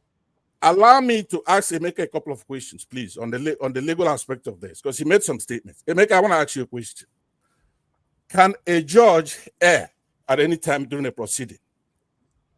Answer me, because I have a lot of questions for you. Just be snappy about it. Are you there? Emeka, can you hear me? Okay, you stupid son of a bitch. Why don't you... No. You can't use those words on that Passat. On that Passat. You don't use those words. Don't tell me what to use. If you accumulate a bunch of evildoers here, right? You are responsible. You are going out of line now. Listen, I don't like this. Listen to me, please. Let's get along here, please. I'm saying you can communicate without if you're gonna bring in somebody who's gonna be talking nicely to I'm not bringing anybody. You are hold on now. I'm not bringing anybody from this platform if that's what you are advocating for. Somebody insulted the widow of Nnamdi Kanu and you're just there. An insult is not just insult. An insult is to saw the wife of... Hold on now, although your network is also affected. He insulted what? Please bring me back to it so that I don't forget that part. Emeka insulted what, please, so that I can pass my sanction on that. I said Emeka is insulting the widow of Nnamdi Kanu on your platform by saying that he was at the platform. He said he was at the platform and that she was spreading, I forgot what the words he used. He's spreading rumors or something like that, right? And he was insulting. Right here. He just said it about 20 minutes ago in front of you here. Oh, okay. Go ahead, sir. Let me hear it. What did I miss that part? Please. Okay, maybe somebody who has a better network can tell you what he said, or he himself should open his dirty mouth and answer my questions. Right? A judge can err at any time. Okay. And that judge's opinion is exactly his opinion. It can be challenged, and it's going to be challenged. He doesn't. He's not the last word. But why don't they keep pushing Igbos? He should have pushed us all the way. Why not sentence him to death? If he sentences him to death, Mr. Pansat, thank you. Then you could say what you think. Yeah. Yes, thank you, Mr. Pansat. Hold on. I need to ask question now. And when you are passing submission, Mr. Pansat, please always listen to yourself. I don't want you and I to have issue again. No, don't get issue. So sometimes when you're disrespecting me myself here, can see all the comment section and people saying that you should stop disrespecting me, which is not right. I like to give people long room. That's one thing about me. I give long room. I want everybody to be expressive. I want everybody to be entitled to their freedom of expression. I don't want anybody to be truncated whenever they have something to say.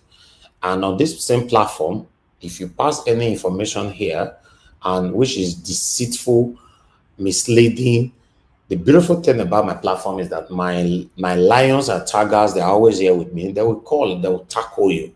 So it's not all about me. Because me, myself, I'm also here learning. But the part that I don't like, somebody call me, disrespect me, like you're using the word, Mr. Everywhere, we capture you, we capture a door before, we capture, you are going too far. You know, because sometimes, Mr. Pansa, when you are talking, you don't listen to yourself. And I don't like that part. You are elderly man. You have right to your expression, to your anger, to your displeasure. But please, if you are listening to yourself, you'll be able to put your words right. Please, because we have some adult people on the screen now. They can unmute themselves now and insult you because they might think that you insulted them. Then there will be war everywhere. Please, I don't like that. Then you said Mr. Emeka insulted Nnamdi Kanu's wife, although I could not recall on that, except if somebody can reiterate on that statement. Anybody on the screen apart from Mr. Pansa that heard? Yeah, I can say what I said. I didn't insult her. Number one, he said Uchechi Kanu is a widow. Well, the husband is alive. He's not dead. What I said on Twitter, Uchechi Kanu was misrepresenting the facts. She said the Terrorist Prevention Act, that the judge was sentencing Kanu based on a repeal law. And I asked her, which repeal law? We have a process to repeal legislation in the country. Where quotes the repealed law. She didn't respond to me. What I now did was I said, Grok, please educate her on the process and explain further. You can go was that the submission you gave earlier on, or is different? Oh, it's part of my submission. I didn't. Why should I insult her? You did not insult her in any way. I don't know. I didn't insult her. I don't know where. Mr. Pansat. We all know. Yeah, we know him. So, Elvis. Okay. Yes, sir. We all know. But I want to ask you a question on that point. When the Nigerian, could you hold on? Hold on, Mr. Pansa. Mr. Pansa, hello, Mr. Pansa, hold on. I'm hearing voices. Yes, Stephanie, go ahead. Yeah. What America did not insult Nnamdi Kanu's wife. What he just said was the same thing he just repeated now. That she was on the Twitter, on hers, putting up an information that was not true.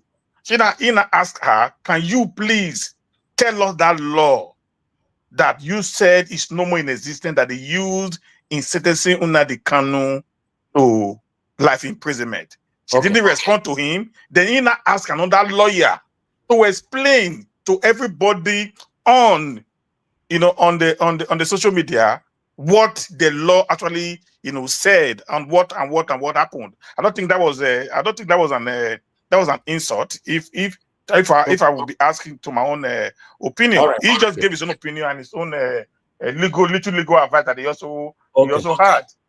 Thank you. Mr. Stephanie. I would like to quickly pass this because I'm looking at you guys on the comment section.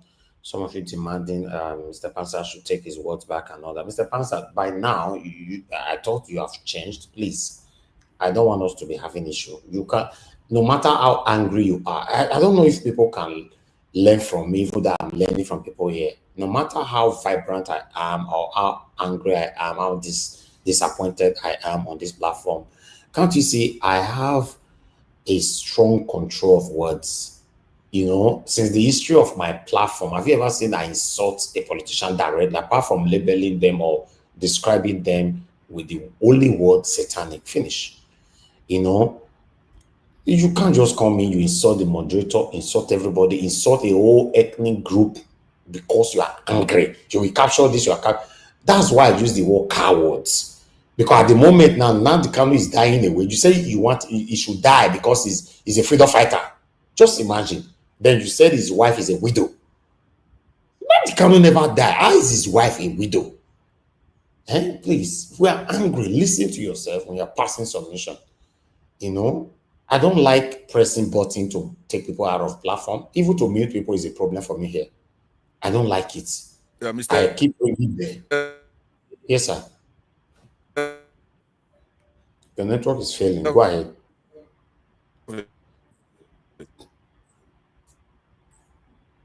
We can't hear you at all.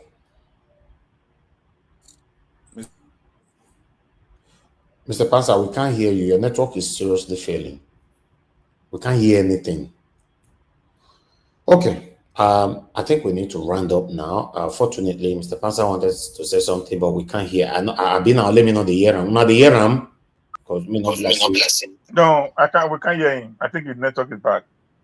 Okay, stop.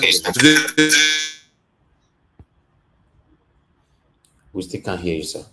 Fortunately, we can't hear anything. Yeah, I'm sorry about that. Yes, Anyway, you are back. You are back. You are back. I can hear you now. Yes, I'm back. Okay, thank you very much. I was saying, if I'm not insulting the Edo people and all that stuff, if it sounds that way, I'm sorry. That's not what I'm doing. I'm making a historical reference to the past, right? Because day in and day out, everybody here knows that the Igbos are under assault by Nigerian state, right? We've been to war and it's never stopped. When we have some good people here from Edo State, from Yoruba land, from anywhere, speaking on our behalf, saying something nice, it's not a cure. Yeah, we appreciate that. But it's not a cure. So what I want to ask Emeka that's important to me is this. Emeka keeps saying something like, oh, the law was repealed and then there was another law. When they charged Nnamdi Kanu and they went to court and is challenging that, did the Nigerian state, after that law was repealed, refile their case to reflect that and then go with whatever version they want to go with? Of course they didn't. So the point I'm making is that Mr. Niger Watch, you keep bringing Emeka here. I keep referring him to your prodigal son because all of us that come here all through the years and we keep holding this platform down, then he comes here to mock us and to talk nonsense. And because he's a prodigal son, he was lost and now he's found, and you want to be able to manage everybody, it's not easy, and you give him all the love. He doesn't appreciate that. I want you to know you're going to regret it, because what kind of human being is going to attack somebody's wife, such as Nnamdi Kanu's wife? No, but there's no evidence that he attacked his wife now. That's what I'm saying. He just he did here. He did. It's amazing. But everybody just said he did not. So can you tell us how he attacked? I say a little something. No, the guy, Stephen Eriamanto, or whatever his name is, you know he's no good either, right? So you should be able to have judgment. This Stephen Eriamanto, or whatever his name is, it's not a how can you describe a human being whatever he made is? Right? If he talks to you back like that, I can just tell by somebody's last name. No, listen to me. Listen, you don't know me. You don't want to be dragged. You Let can't me finish conclude. now. I don't have to Listen now, guy. Listen, I'm one of a guy that don't give a shit about when people want to get me pissed off. Okay, you don't know me. You don't know the kind of person I am. Of course, I don't have to know such a statement on me. Listen, Oga, I'm not a maker. I'm not a maker that you can talk to the way you like. You can't do that to me because you made a statement before. You guys, you guys are in the same. You override. You guys in the same place. Oga, can you just listen to me? Don't do that to me. I'm not the kind of person that you can talk to in that manner. I don't take it from anybody. Okay? You can never tell that to me. I'm not a maker that will keep it quiet. Don't ever say that. You don't know me. You don't know me. You don't know my activity then. Who are you? Who are you? Who are you? Who are you? Shut up your mouth there and don't be silly. I bet 2 of them should be blocked. No, 2 of them is backstage. Backstage is what I'm saying. To behave like animals, to be on the backstage. You know, one thing people don't understand is this. She may say, whenever you unmute yourself and behave like animal like this, I don't like it. You know, I have so much respect for you, but I noticed recently you are now behaving like animalistic. I don't like using those words on you. It's so bad. Pansat is misbehaving. You instead of you that I know as a truth person to unmute yourself and tackle Pansat for his animalistic behavior. You are telling somebody, who are you? I don't get that. I don't get that. You are here. Pansat insulting me and my ethnic background. You are dead. You muted yourself. Then you are saying, who are you? You see, listen. Sometimes you people will push me. You know, I will block you for 1 year. Olumide Akiwumi has been blocked for 1 year now. He was calling this show yesterday. I did not pick his call. Come here, give your submission. If you think you want to come here to try to indoctrinate me, to block one person because you don't like the person, now your cup of tea, that is not my business. I don't live those kind of satanic lifestyle. You get mount where you talk to the person. Don't bring me in. The person is not breaking the rules of my platform. Because you don't like the person, I will just block the person. Now make me tell you now, say you guys cannot rule Nigeria. You cannot. Because if Tinubu come up for them now, they say, Ogashimi say, go and be the president. You cannot rule because you are sentimental. Because many of you are power intoxicated. It's wrong. You said somebody insulted Nnamdi Kanu's wife. You said you yourself calling Nnamdi Kanu's wife a widow. Nnamdi Kanu don't die. This platform no matter too much, you know, Mr. Elvis. Mr. Elvis. Yes, sir.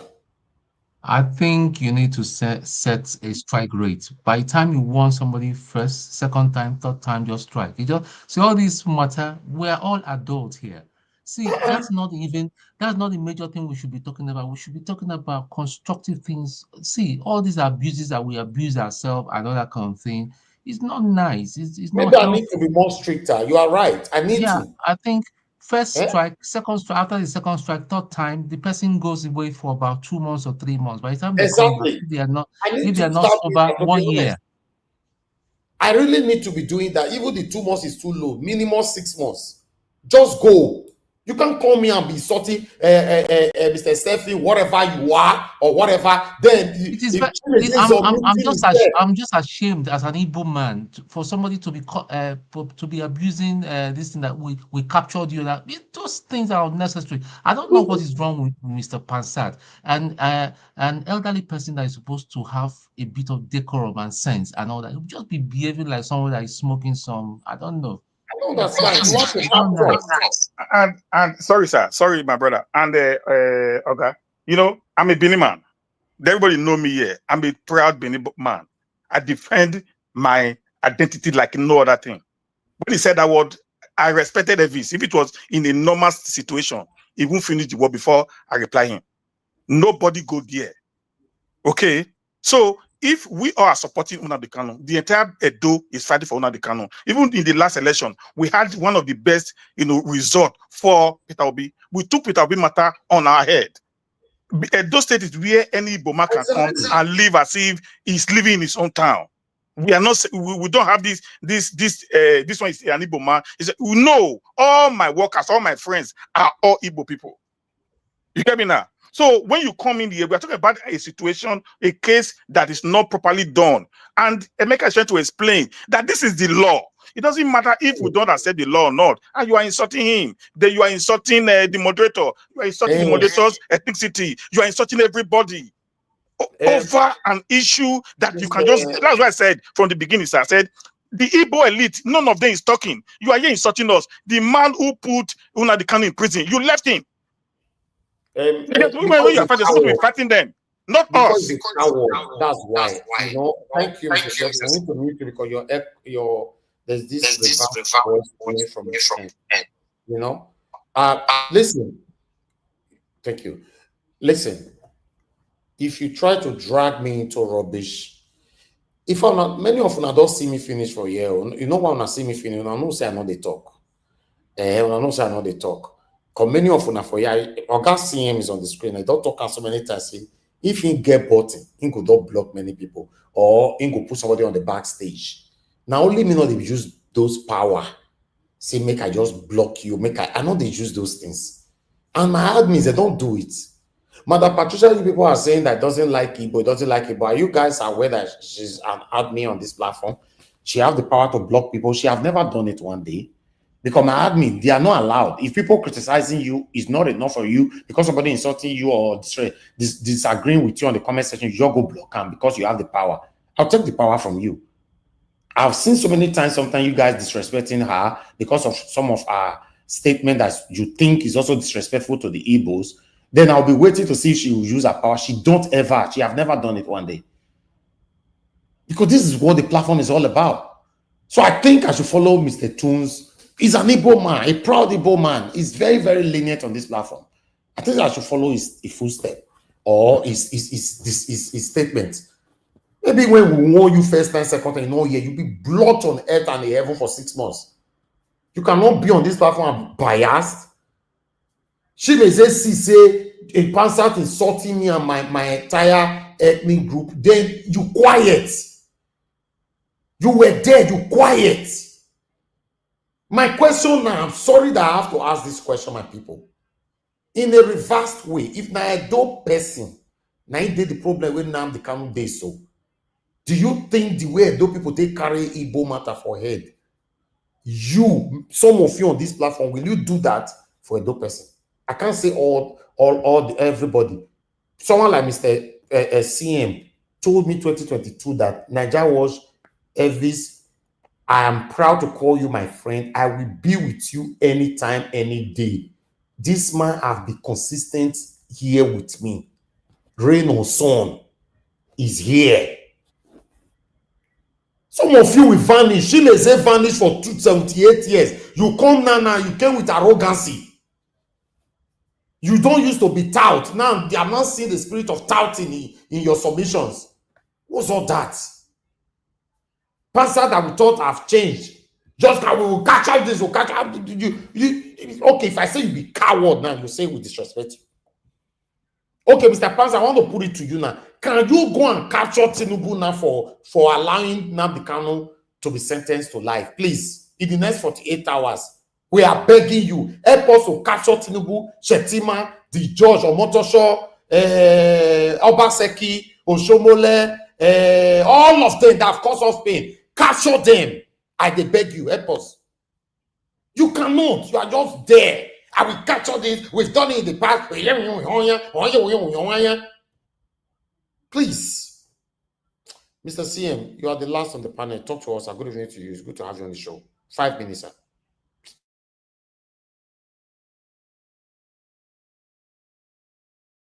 Okay, Mr. CM, we can't hear you. You need to unmute yourself.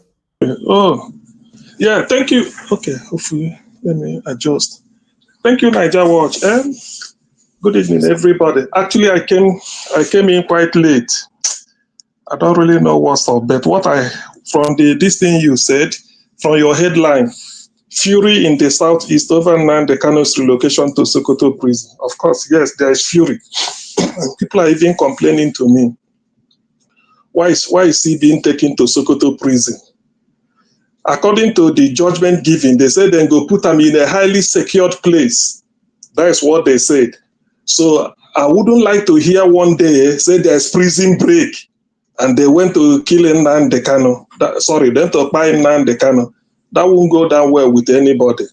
The lawyer said by Monday or Tuesday, they will file an appeal.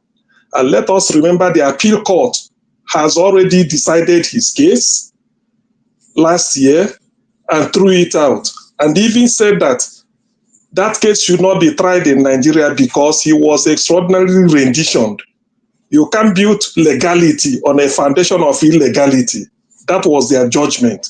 So this time, they are going to get to appeal court again, and the appeal court has decided it before. So maybe they took him to Sokoto, whether it will delay him coming to court, because they're going to make the appeal at the Abuja Federal Court of Appeal. Maybe when they now say producing land, they say they Sokoto, say, oh, the plane wait for carry and come, oh, the motor, then go begin delay him again. You see, these are all gimmick we know. These are all gimmick we know. Whether they want to play it, because we know that this is purely injustice. Forget about people that will come here and start to interpret law. Oh no, the lawyers they mismanage his case, or there's a law like this, there's a law. Yes, even if there's a law on terrorism, let me concede, assuming without conceding, that there is even a law written on page 1 of the Constitution about the terror. Let's all say there is. The fact that you renditioned him has made everything you want to, any legality, invalid. That's what people are saying. That is what people are saying. America has the power to invade UAE and then snatch a hush puppy. They didn't do that. They have to apply for extradition. I mean, UK, when there's somebody that will answer query in America for one type of cyber crime, they applied, you have to send your application to Attorney General. That was why the court in Kenya awarded Nnamdi Kanu a damage. It's on record. The court had decided that they are not aware that somebody came peacefully into their country and somebody come and they kidnap the person, that they are not part of it. They wash their hand off. So how can Nigerians, they blindfolded, they don't want to discuss that. I'm not against, I'm not against trial. But the thing is, follow the rule of law. So if you now cheat your way and use hand to score goal, and they are telling you, yes, the ball is in the net, we've seen it. But now you touch your hand as if they go in, and you say, no, after I don't score goal. You can't. That is what me I'm particularly about. Same thing Nnamdi Kanu, Ozekome said that's what how he won the case at the appeal. He said you renditioned him, that in law you can't build on illegality. That was how he won the case at the appeal court. And they threw it out, said they shouldn't bring it here. That case cannot be tried in Nigeria because they already breached international convention. But when people come here, they tell you, oh no, it's supposed to do this, he incites people. All those ones are rubbish. It's just out of hatred. People that hate Igbo, that's all. That is it. It's not done anywhere. If Nigeria really know they have evidence against him to try, send him back to Kenya with security. You go there, you hand him in, and then tell the Kenya government that this person, we are returning him, but we now want to apply. If he comes back, there's no 195 countries in the world. He can't hide. You apply for extradition. That is the way it is done. I made a case of 1984 in July 5th, when Buhari, this same Buhari that died, was military head of state. He wanted to kidnap Umaru Diko at Stansted Airport, London. It was foiled. British people felt so scandalized that a fellow Commonwealth country should come and commit this type of crime. They now said because of that, they severed diplomatic relation with Nigeria. And that was when Nigeria started to go to UK with visa. Do you know what it means? It's a scandal. So why must you do it? Because Nnamdi Kanu is Igbo. They brought him in, tied him, blindfolded him, put him in a distance, beat him up, then bring him and then start trial. Come and answer. And then Nnamdi Kanu, you are trying. When they give you, before you go for trial, that's why these things are injustice. People are discussing it. You cannot put somebody in a small room, put your camera everywhere. You tell the lawyer to come and prepare case. How can the lawyer prepare case in a climate where there is no secrecy? It's not done. That's why when they give you bail, the bail means you go home, sit down with your lawyer, prepare for your case, on so day you come back. Even when they said Nnamdi Kanu jump there, Nnamdi Kanu run for his dear life, went to Israel, took an affidavit, said, look, I ran for my dear life, but anytime you guarantee me safety, I'm willing to come back to continue my trial. This affidavit was filed with Nigerian court. These are evidence. So because they hate Igbo, everything is in Igbo. The essence of Nnamdi Kanu's trial is just to make sure that they scare everybody. They want Nigeria to be the way Britain joined them together, but it's a lie. Igbo must have their freedom one day. It's as simple as that. Nobody can stop it. We will have our freedom. We can't belong to in a country of where there's no rule of law. If you find Nnamdi Kanu guilty, let him go. But follow the full steps. This thing. That's why in this Nnamdi Kanu case, thank God I listened to Professor Zekone. All the thing he said is the real thing. That is the law. All this nonsense they are talking about now, people will call. If it is you, you are renditioned. Do we stand on it? Why not send him back? You commit injustice, and they want to build on the foundation of injustice. You want to maintain justice. It's not done now.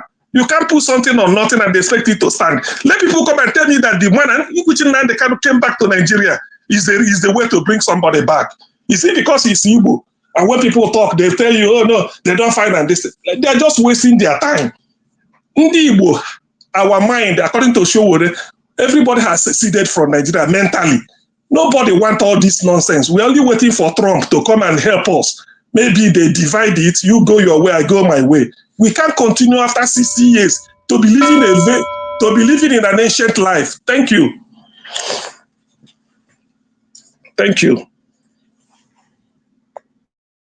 All right, Oga CM, I have to give you that long minutes because to just express yourself.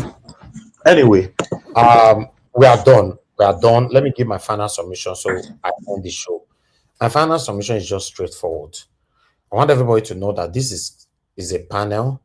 Bring it back. Okay. This is a panel that everybody must understand that you cannot always come here to listen to us and be pleased every day. Obviously, some people will offend you by their submissions. So you must learn to even me myself, my submission sometimes triggers some of you. Some of you will disagree. Oh, Mr. Najawo, that's me. I just want to be myself. I don't want to be malfunctioning because I don't want to offend anybody. No.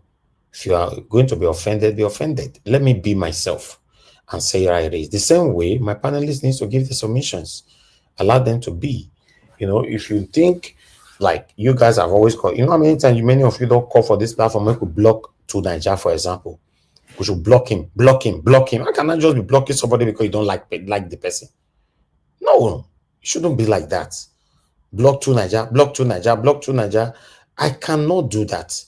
To Nigeria have never one day break the rules of this platform. It comes with information that is not right, and many people here we tackle him.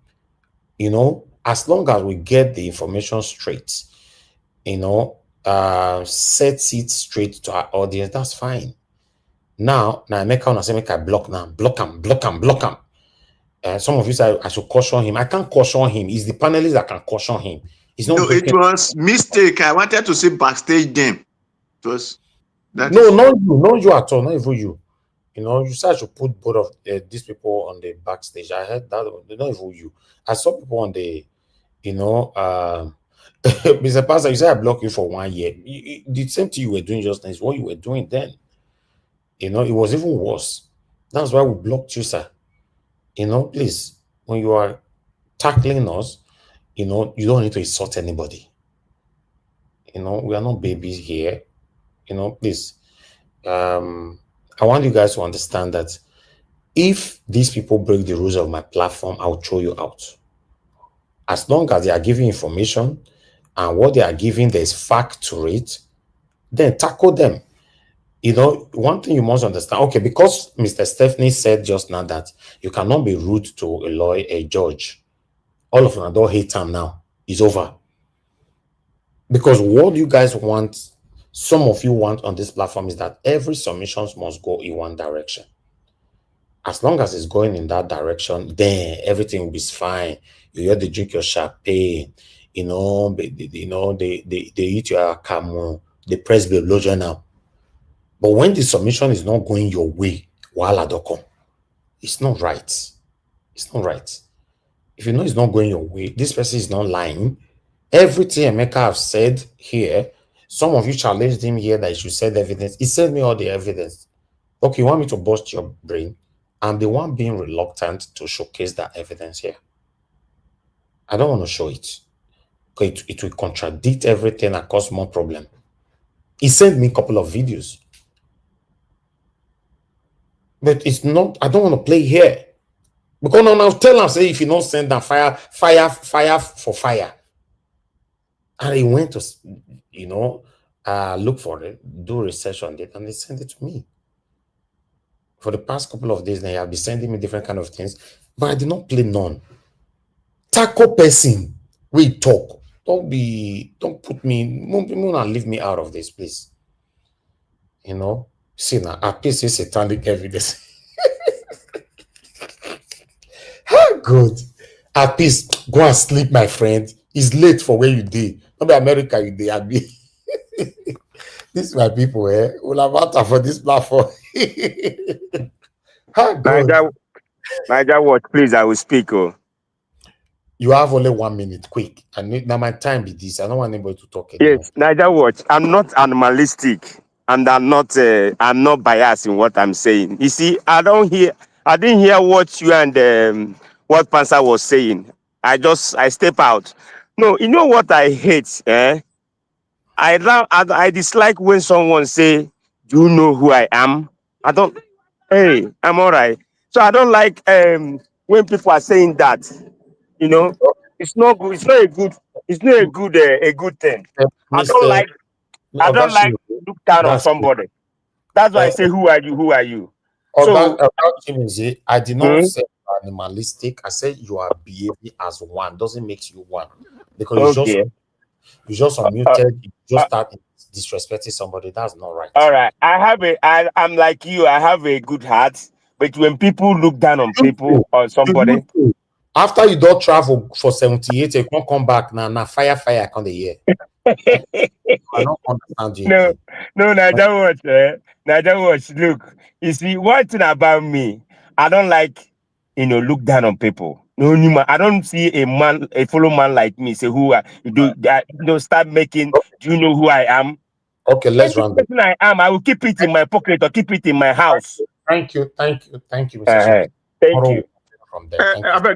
The man was the one you weren't here. He was the one that decided insulting me. I didn't even speak to him. I was only telling Niger Watch what Emeka said. That was all. He just passed on me. Exactly. So that was I was telling him, okay, it's enough. It's I don't want to tell who you are. I said, I ask you, do you know me? Do you even know me? Do you know me at all? You don't even know me, so you cannot just come and start insulting me. I've been on this platform. That's you and Pansa, not me and you. It's you and Pansa. Yeah, but you not came in and you attacked me for no reason. For no reason. So you don't know me. Okay, I'm speaking to you. Sorry, but that language for me, I don't tell it. I don't ask it people. That's okay. That's it. So sorry if I do. If I wait you. Thank you very much. I like that. That's how we should sort out issue like this. But there's a comment I want to respond to quickly. Somebody left a comment just now. I think it's from Ushena. You don't leave so many comments, but I need to respond to that particular one quickly before I go. God. Oh no, I don't lose that comment. Una comment to the fly for you. You left a comment just now that I wanted to respond to, but I can't find it anymore. But I'll just let it go. I wish I saved it. Oshena, you left a comment. Okay, but you left another comment just and said, how come about Emeka boasting that someone is not educated? That one are between them now. You don't remember? You don't forget the day where they tackled themselves. I run from screen now. I don't leave all of them, including Mr. Ogasi. All of them were just Masbo, yeah. Hey, I got it concern me now. Why would I define my own for inside? Am I not a human being like you? People that let me be a beg, I'm tired for this platform. How that one got a concern? At peace, can you speak for me? How that one got a concern me? You talk to this one, that one talk to you. I run from panel. Maybe now I'm waiting how they do with this sometimes. If the heat is too much, I'll just run. I just do like say my network not good, I'll vanish. When I call Mr. Naja, I know will come.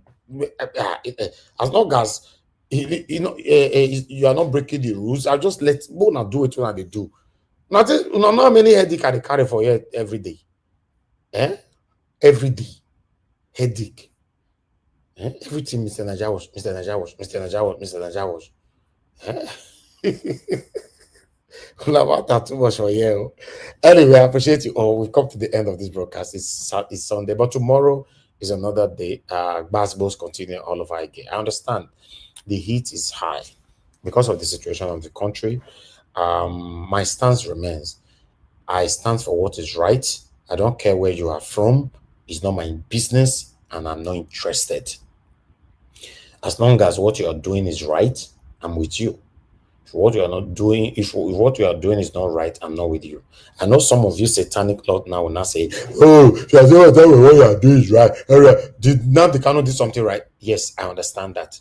But I also ask you a question: if you are not satanic, was now the Kanu judgment the same? How judgment of these satanic terrorists?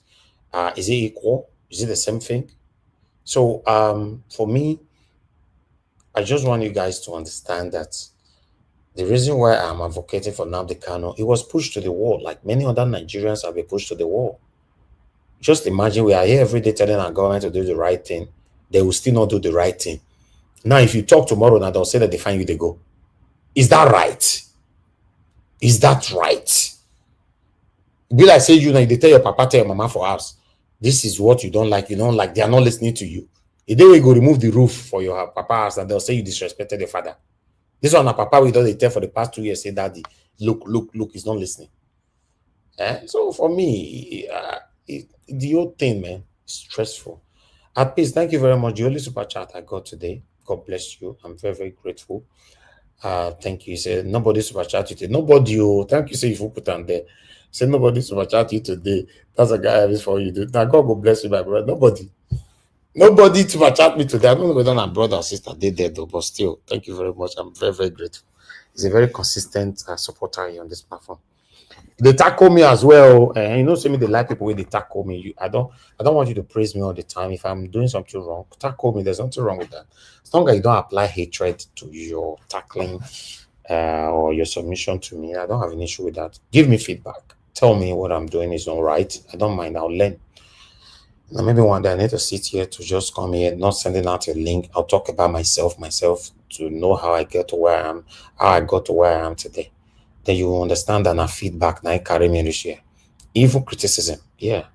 But still, sometimes we tell people to click on the $sign, they'll just jump and pass, they'll leave comment. Okay, look, today now today will be shortest day, we'll not do anything today. Now we have 448 comments. If that 400 people will comment, so although some people commented twice, let's assume just 50 people there. 50 people there say, okay, Mr. Naja, today you are having a drink. You put $1 or $2 there. You don't say it's encouraging. For now, Mr. Naja, block the person, remove the person, do this one, do that. You don't say I be human being. That's why you they encourage. You want to make I do everything for you. It's not right now. You want to make I do everything. Just click on $sign before I go. Now let me see if at least 5 person go shake body. Let's see. Just 5 person. Click on $1. Click it, is there. See that one, your squeeze face. The squeeze face. You do inside your bed under your duvet, you the squeeze face because I say me click on $sign. Why are you not squeezing your face now? Tell me what me do. Now maybe on motor show. Am I on motor show? Why are you not squeezing your face? Just to click on $sign and see that one, you're off a TV. You say I can't take this anymore. Why did you off your TV now? Tell me why you off that TV. What did your TV do you? Why did you off it? God is watching you. No, I'm not saying me myself, I deserve to be happy sometimes. You know, say as I say, okay, you show me love. I will also smile now. And okay, I not deserve to smile, right?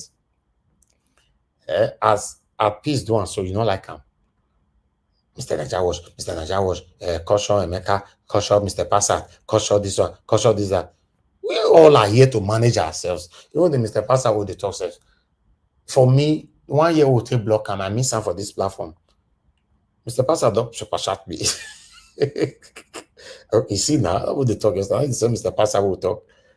One I say some of us say we could remove him, we could block him, we could do this one. See. So let's caution ourselves. Mr. Pastor, God bless you, sir. I appreciate you. What I'm saying is that let's learn to manage ourselves. If we have, like, okay, we are still 6 on the panel. Now, if I block everybody for a year, who one day here with me, they talk? You have to learn to manage human beings. Not be by block. You know, say Mr. Jonathan called into the show just now. He tackled my brother, Mr. Stephanie. That's it. If you don't like people's submission, tackle them. Mr. Stevenson still give back, say, no, you cannot. What I'm saying is right. Simple. Why we not talking now to hatred and everything? That only that area me get issue. We don't want to, I beg, make we calm down sometimes. Make we calm down. I appreciate every one of you. We are talking. In fact, we are better than many people. At least we are putting our effort. We are talking. You know, I'm not supposed to be here today, but I'm here. As I also say now, the wife cry, come out and all that, and that Sokoto thing, I don't talk about that. Okay, let me just come out to quickly talk about this, but quickly, the 3 hours you're complete. And God bless you, my people. Let's, if not because the way they create the country where everybody now, for me, if you ask me though, last submission I will give now. Oh, at peace, thank you very much. I appreciate you. Thank you. I'm very, very grateful. If you ask me, final, I want them to share Nigeria. Even me, I want me do people go their own, my own people, make we go our own. Need they share them. The country is too big. Country will get people that is heartless, where they use iron till they hit somebody head, hit and he die. And I not see that video. They use iron, they don't use gun. They video ram, use big iron, take hit the head, take by all of them. Now that kind of country, now some all of us they say we be one. We won. No, now. We're not one. Let's be honest. And God will bless you, my people. We've come to the end of the broadcast. Thank you very much, everyone that super chatted. I'm very, very grateful. At peace and Mr. Pansat, I'm grateful. And those of you that came into the panel, Dream Nation, Mr. Oduwa, Gassim, Agashimizi, my brother, Stephanie, Ramato, Madam Rita, Mr. Pansat. I appreciate every one of you. Now, God will bless you now. Nobody called in today. I did not allow that, but that's fine. Then my people on the comment section, I appreciate every one of you. Thank you very much, my lovely mother. I appreciate you, mommy, for all that you do, and I love you so much. Thank you, my lovely brother Abu Azi. Thank you very much. My brother Abu Azi don't want me. As I come out today now, he's not happy. He's not happy. If I seek his opinion to come out on Sunday, now no I go get. So I have to jimbo all of them, both my mama, all of them, to come out if I want to come out on Sunday. Yes, because they would say no. That's just the truth. But yeah, we're just trying our best to see what we can do. We don't necessarily have to be doing this, but I appreciate you all. Now God will bless you. Now then my people right down in the comment section, Love Manduka, At Peace, Mike Akambari, many others, Mother Stella Masevedo, who again, Clement Okoli, thank you very much. I appreciate you. Black Panther, my lovely brother, and many more. Mr. Panzer once again. And okay, I'll stop there. I'm not plenty of comment. I don't think measure on this, but I appreciate you all. I got CM, they come back home again. What did they do for America? Are you not coming back home again? This is holiday we go stay for America, so I don't know what they do for there. Pack your loot. And they discuss with Trump. I guess on business, I want me Trump. Say as Nigeria they me no like him. So and they wait for my chance. Now I go talk with Trump, tell and say, Oga Trump, come and save us. Because I don't see why Nigeria should be the way it is. So I And then make una talk to her well and make sure so you give them address of these people. I know them now. Wicked them. Akpabio, wicked, Shetima. Opaseki, Okpebolo. No, those ones na lesser evil. Maybe we go start with the bigger evil. So the bigger ones, those ones na state level. We go federal first. Thank you.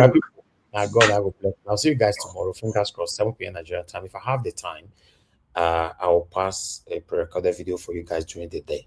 Everyone, God will bless you now. Good night. And bye.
Glory,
struggle to find.